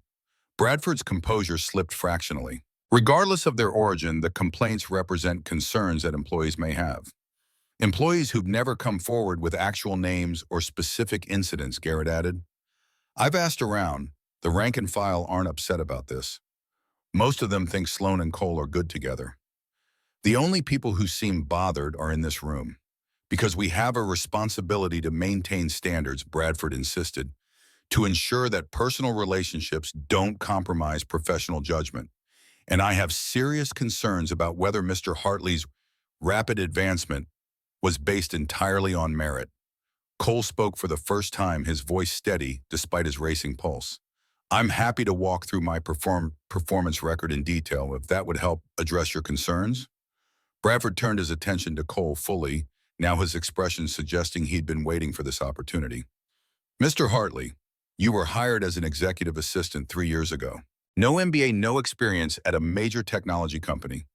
Yet within months you were receiving raises and expanded responsibilities. Then conveniently you start a relationship with the CEO, and suddenly you're promoted to strategic operations. You don't see how that raises questions. I see how it might raise questions for people who don't look at the actual data, Cole replied. Every raise I received was tied to specific achievements. I saved the company money by fixing equipment that would have required expensive service contracts. I identified inefficiencies in scheduling and communication that improved executive productivity. My performance reviews are documented and available for examination. And your recent promotion was initiated by Garrett Sullivan based on departmental needs and my qualifications, not by Sloan. Cole pulled out his own folder, the one he'd been preparing for weeks. Since transferring to strategic operations 4 weeks ago, I've completed 3 major projects. The Patterson account, a $15 million contract that was about to walk. I salvaged it and expanded it to $22 million. The Meridian acquisition analysis, an $80 million deal that I identified 3 critical legal issues with issues that would have cost the company approximately $20 million in year 2 losses. And the employee retention proposal that projects a 5% reduction in turnover through cost-neutral initiatives. Those projects were team efforts, Bradford objected. No, Garrett corrected. Those projects were Cole's work. I assigned them specifically to test whether he could deliver at this level. He exceeded expectations on all three. The Meridian analysis alone would justify his position. He found problems our senior legal team missed, which proves he's capable, Bradford acknowledged. It doesn't address whether the relationship influenced his placement in a position to demonstrate that capability. Before anyone could respond, the conference room door opened. Catherine Mercer walked in uninvited and unexpected. She wore cream and carried herself with the kind of authority that came from decades of moving through rooms where her presence mattered. Sloane's eyes widened fractionally.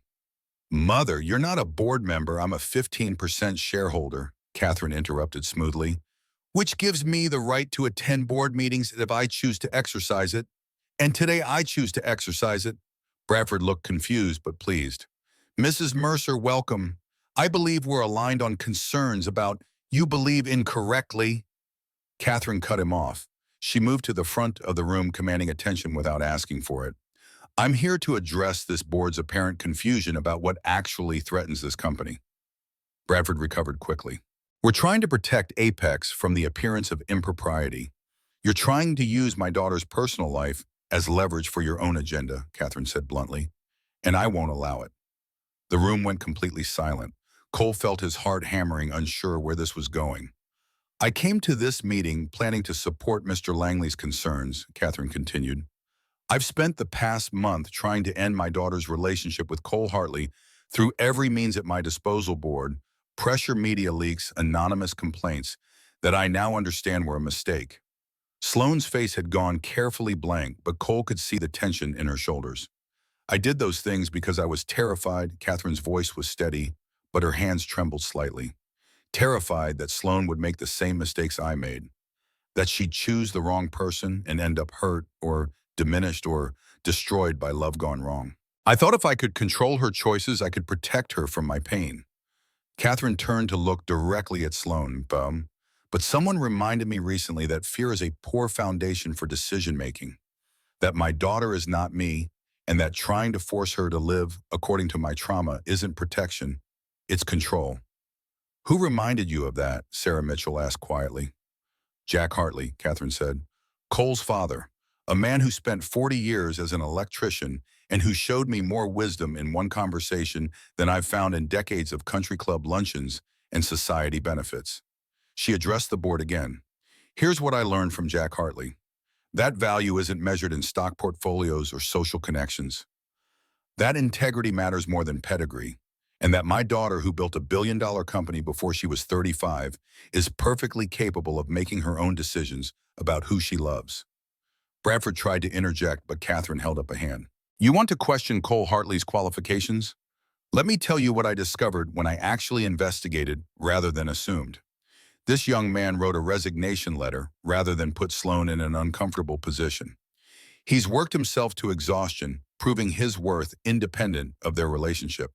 He's been attacked in the press, gossiped about by colleagues, and threatened by me personally, and through all of it, he's maintained his integrity and his commitment to my daughter."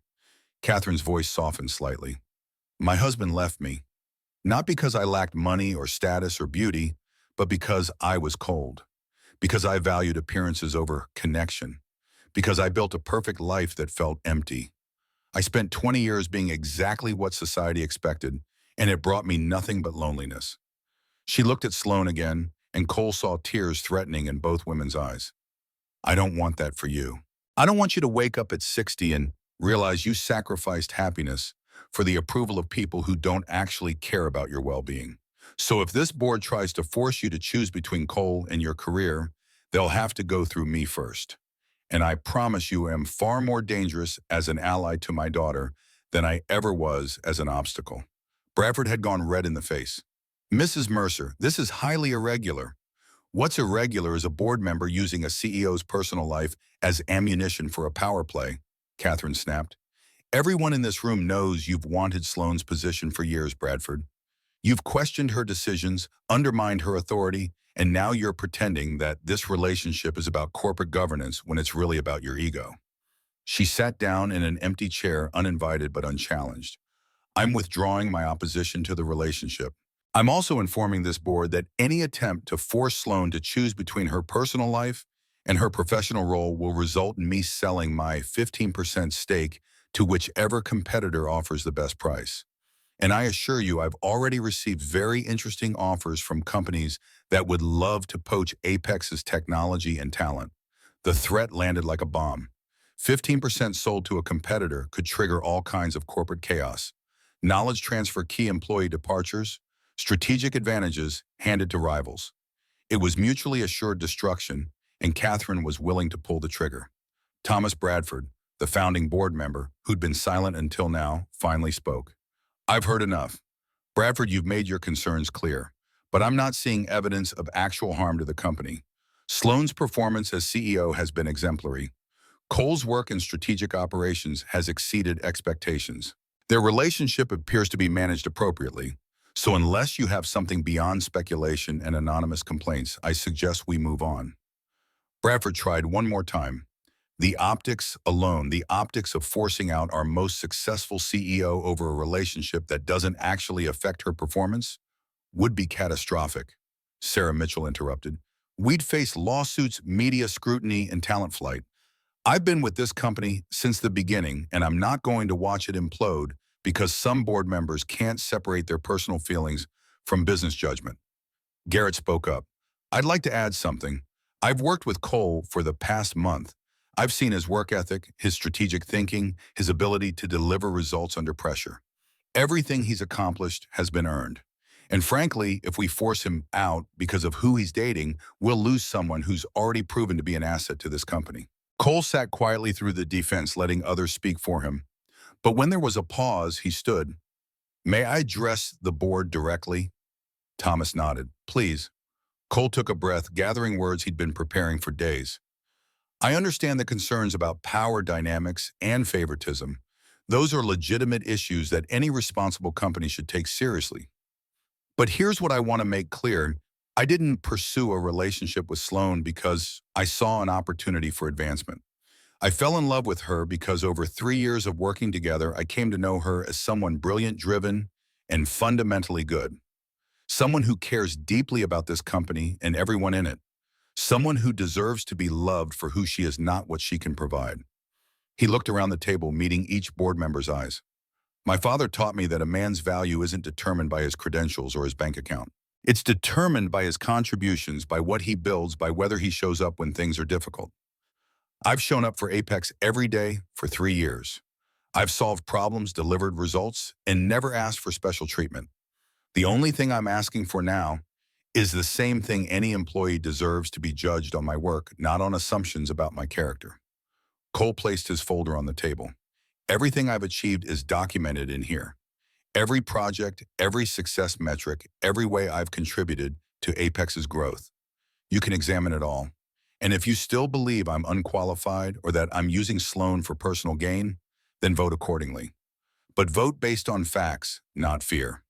He sat down, pulse racing but voice steady.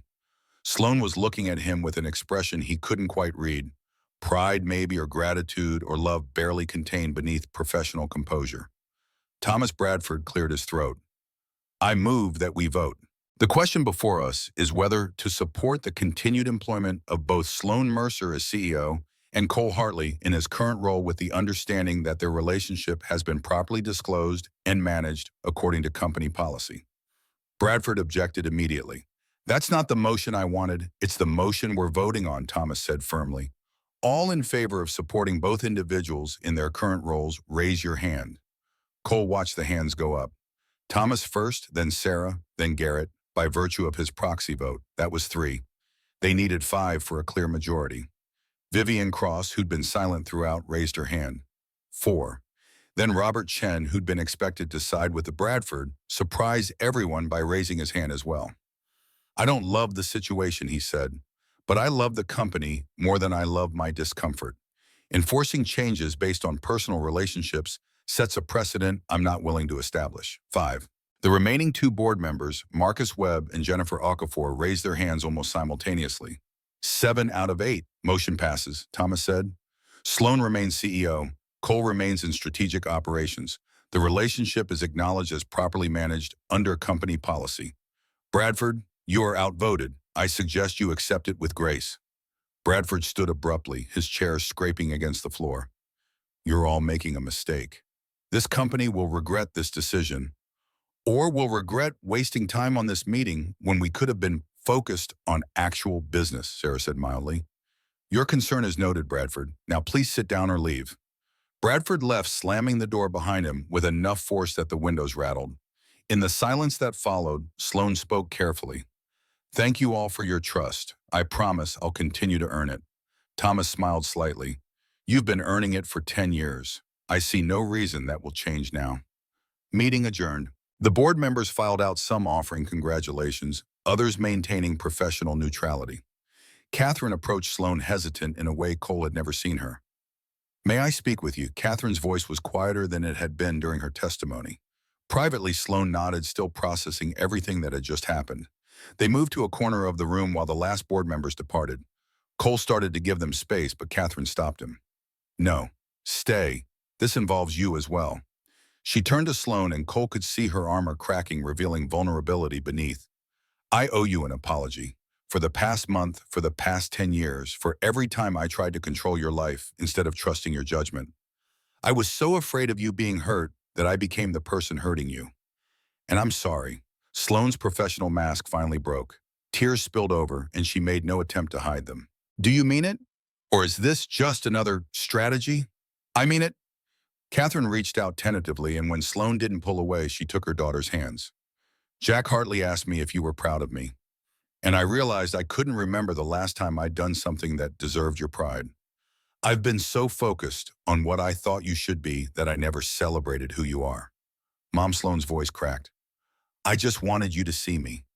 Not the CEO you helped create, not the daughter who checks boxes on your social list, but me, the person who still misses Dad, who gets scared sometimes, who wants to be successful and happy, not just one or the other. I see you, Catherine said, crying now too. And I'm so sorry it took me this long. I'm sorry I needed a stranger to show me what I should have seen myself, that you're extraordinary exactly as you are. They hugged, tentative at first, then tighter, years of distance collapsing into connection. Cole felt his own throat tighten watching them. When they finally pulled apart, Catherine turned to him. Cole, I owe you an apology as well. I judged you based on prejudice and fear rather than character. I tried to bribe you, threaten you, and destroy your reputation. You would have every right to despise me. I don't despise you. You were protecting your daughter the only way you knew how. That's generous, considering I was doing it very badly. Catherine straightened her shoulders, some of her normal composure returning. Jack invited me to dinner. Your father suggested we should, what did he call it, get to know each other properly since we're connected through our children. I'd like to accept that invitation. If you and Sloan are willing, we're willing, Sloan said, looking at Cole for confirmation. We are, Cole agreed. Though fair warning, Dad's cooking is about substance over style. Don't expect anything fancy. Catherine smiled slightly. I think I've had enough fancy to last a lifetime. Substance sounds perfect. The months that followed felt like learning to breathe after years of holding your breath. The tech press moved on to other scandals. Bradford Langley quietly left the board in February, taking a position at a competitor where he could be the loudest voice in smaller rooms. The office gossip faded as people saw that Cole and Sloan's relationship didn't change how either of them worked. If anything, they were both more focused and effective. Cole thrived in strategic operations, taking on increasingly complex projects. By March, Garrett was including him in senior leadership meetings. By April, he'd been promoted to Director of Strategic Initiatives with a salary that made him laugh the first time he saw it. Not because it was more than he deserved, but because he'd spent so long believing his worth was measured by his father's tax bracket rather than his own capabilities. Sloan and Catherine built a new relationship slowly through Sunday brunches and honest conversations. They'd never be the picture-perfect mother-daughter pair that Catherine had once envisioned, but they found something better, genuine connection, built on accepting each other as they were, rather than demanding they be something else. And Jack Hartley became an unexpected fixture in Catherine Mercer's life. They met for coffee every Tuesday, two people from completely different worlds who discovered they spoke the same language when it came to loving their children and regretting past mistakes. Catherine started donating to the union that Jack had belonged to for 40 years.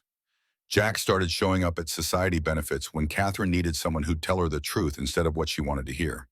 By June, 6 months after that rainy night outside Harbor Restaurant, Cole and Sloan had settled into rhythms that felt like permanence. They alternated between her penthouse and his apartment, though Cole was gradually moving his things to Pacific Heights because Sloan's space had better views and his lease was ending anyway. They went to Sal's Diner every Sunday night, sitting in their usual booth while Dolores served terrible coffee and called them honey. They worked hard and fought occasionally and learned each other's patterns the way people do when they're building a life together. On a Friday evening in late June, Apex held its quarterly all-hands meeting.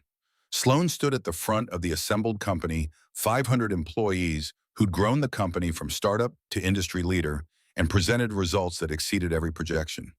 Revenue up 34% year over year. The Meridian acquisition completed successfully, generating the exact returns Cole's analysis had predicted. Employee retention at the highest levels in company history. 3 new Fortune 500 clients signed. Every metric trending positive. But beyond the numbers, Sloan talked about culture. About building a company where people could bring their whole selves to work, where professional excellence didn't require personal sacrifice, where the policies existed to support people, not control them. And I want to acknowledge someone specifically, she said, finding Cole in the crowd. Cole Hartley joined Strategic Operations 6 months ago. In that time, he's delivered results that have saved this company from costly mistakes and opened doors to new opportunities. More than that, he's demonstrated what it means to earn your place through merit and dedication. I'm grateful to have him on the team. The applause was genuine, loud enough that Cole felt embarrassed and proud in equal measure. Sarah from finance caught his eye and gave him a thumbs up. Garrett nodded approvingly. Even employees who'd been skeptical 6 months ago seemed to have come around. After the meeting, Cole found Sloan in her office.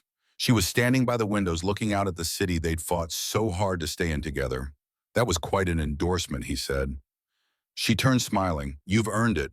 The board just approved your promotion to Vice President of Strategic Development. Garrett recommended it. I recused myself from the vote. They approved it unanimously. VP Cole felt the weight of the title, the responsibility it carried. That's a significant step. You've taken significant steps to get here. Sloan moved closer. 6 months ago, people questioned whether you deserved to be at Apex at all. Today, you're one of the youngest VPs in company history, and you did it through work that speaks for itself. We did it, Cole corrected. Together. Sloan kissed him soft and sweet, then pulled back with a mischievous expression. VP Hartley. It has a nice ring to it, though I can think of a different title that might suit you even better. What title you'll find out. Tonight, Sal's Diner, 7 o'clock. Don't be late. Sal's Diner looked exactly the same as it had for the past 3 years. The same cracked vinyl booths, the same fluorescent lighting that made everyone look slightly jaundiced, the same smell of coffee that had been sitting too long on the burner. Dolores greeted them with her usual efficiency, already knowing what they'd order before they sat down. Cole and Sloan slid into their booth, the one by the window, where they'd shared hundreds of conversations, where Sloan had first asked him to tell her something true, where they'd built a friendship that had slowly transformed into love. I've been thinking, Sloan began, cradling her coffee cup between both hands. About the first time we came here. Do you remember after I rescued you from the lawyer who talked about his car for 20 minutes? You looked so nervous, like you'd crossed some invisible line by suggesting we get food together. I had crossed a line, Cole said. I just didn't realize how many more lines we'd crossed before we got here. Sloan smiled. Here meaning Sal's Diner. Here meaning us. Together. Public. No more hiding or pretending or manufacturing fake emergencies. I miss the emergencies sometimes, Sloan admitted. Not the stress, but the excuse to see you outside of work. The secret of it. We don't need excuses anymore. No, Sloan set down her coffee and reached into her purse, pulling out a small box, which is why I wanted to do this properly. She opened the box to reveal a ring, simple, elegant, masculine. The kind of ring that suggested permanence without ostentation. Cole's breath caught. Sloan, I know this isn't traditional. Usually the man proposes to the woman. But we've never been traditional, have we? Sloan's hands were shaking slightly. 3 years ago, you fixed my espresso machine, and I hired you thinking you'd be a competent assistant. I had no idea you'd become the person I couldn't imagine living without." Her voice steadied as she continued. "You taught me that success means nothing if there's no one to share it with. That being vulnerable isn't weakness. That love is worth fighting for even when the fight costs everything else. You showed up for me when I didn't even know I needed saving, and you've been showing up every day since." Sloan looked directly into his eyes. "So I'm asking you, Cole Hartley, will you marry me? Will you build a life with me that's messy and complicated and real? Will you be my partner, not just in title, but in every sense of the word?" Cole couldn't speak for a moment, emotion closing his throat. Then he laughed, reaching into his own pocket. "You're going to think I'm copying you." He pulled out his own small box, opened it to reveal a ring that complemented hers, simple, elegant, feminine. Sloane's eyes widened. "I've been carrying this around for 2 weeks," Cole admitted, "waiting for the right moment. I was going to propose tonight. Had this whole speech planned about how you're the most extraordinary person I've ever met, how loving you has made me braver than I knew I could be, how I want to spend the rest of my life being the person you come home to." They both started laughing, the absurdity and perfection of the moment overwhelming. "So is that a yes?" Sloan asked. "That's absolutely a yes, on one condition, which is you let me propose properly too, because I really did prepare a speech and I'm not wasting it." Cole stood, moved to her side of the booth, and knelt beside the table. Dolores, passing by with a coffee pot, stopped and smiled. Sloan Mercer. Cole began, aware that half the diner was now watching but not caring.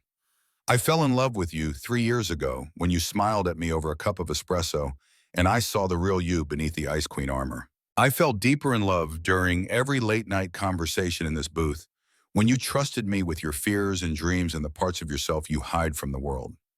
He took her hand. "I love you not because you're a brilliant CEO or because you're successful or powerful.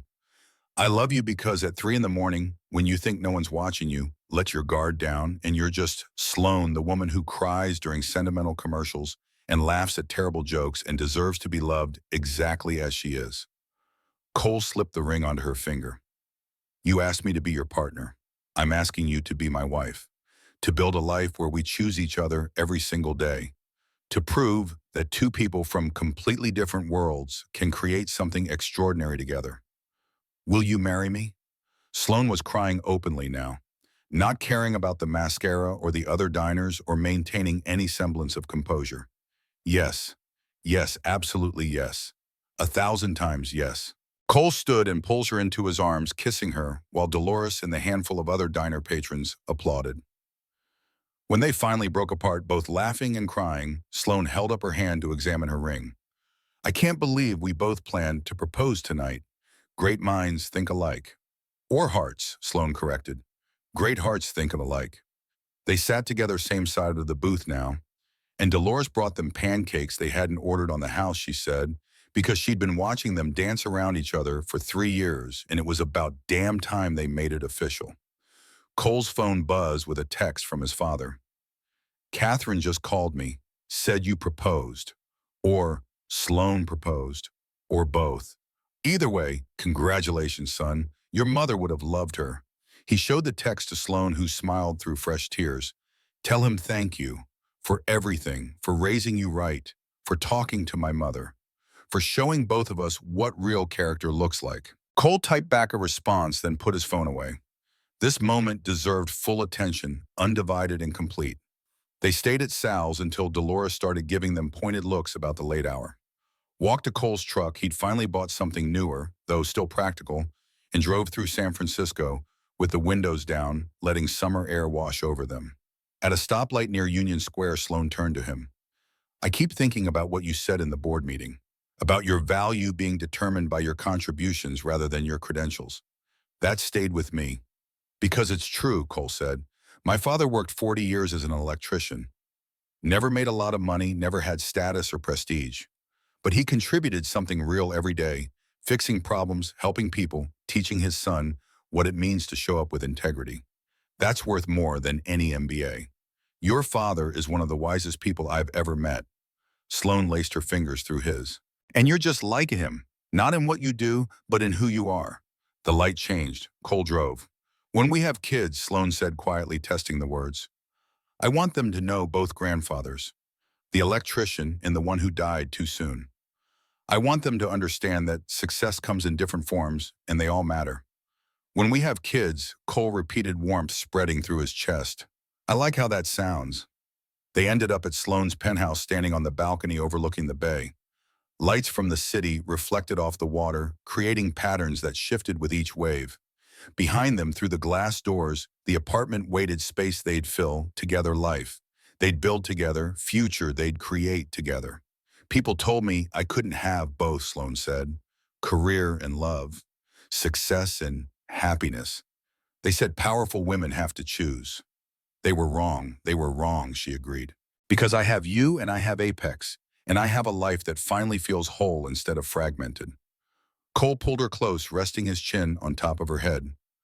I used to think my worth was tied to what I could prove, that I needed to justify my existence through achievements and credentials and meeting other people's standards. But you taught me something better. What's that? That the most valuable thing I can do is show up as myself, fully honestly, without apology. That love isn't about being perfect, it's about being real. And that sometimes the bravest thing you can do is choose happiness even when the world tells you it's not practical or appropriate or smart. They stood in silence, breathing together and hearts beating in rhythm. Cole thought about the journey that had brought them here. 3 years of hidden love and manufactured emergencies. The terror of that first confession in the rain. The battles with Catherine and Bradford and their own fears. The slow, hard work of proving that what they had was worth fighting for. And he realized that every difficult moment had been necessary. Every obstacle had taught them something. Every person who doubted them had forced them to be certain of what they wanted. The path hadn't been easy, but it had been right. Looking back now, standing on this balcony with Sloane wearing his ring and him wearing hers, Cole understood what his father had been trying to teach him all along. Value isn't something other people assign to you. It's something you create through your choices, your actions, your willingness to stand for what matters even when it costs you. A man's worth isn't measured by where he started or what he accumulated. It's measured by who he became through the process of living honestly, loving fully, and refusing to accept a life that felt smaller than his capacity for joy. Cole had started as the son of an electrician, someone society might have overlooked or underestimated. But he'd become something more important than any title or salary could capture: a man who knew his worth, who'd fought for love without losing his integrity, who'd proven that being real mattered more than being impressive. And Sloane the Ice Queen, who'd built walls to survive in a world that punished women for being powerful, had become someone who could be strong and vulnerable simultaneously. Someone who'd learned that success without connection was just an impressive prison, and that true power came from allowing yourself to be fully known.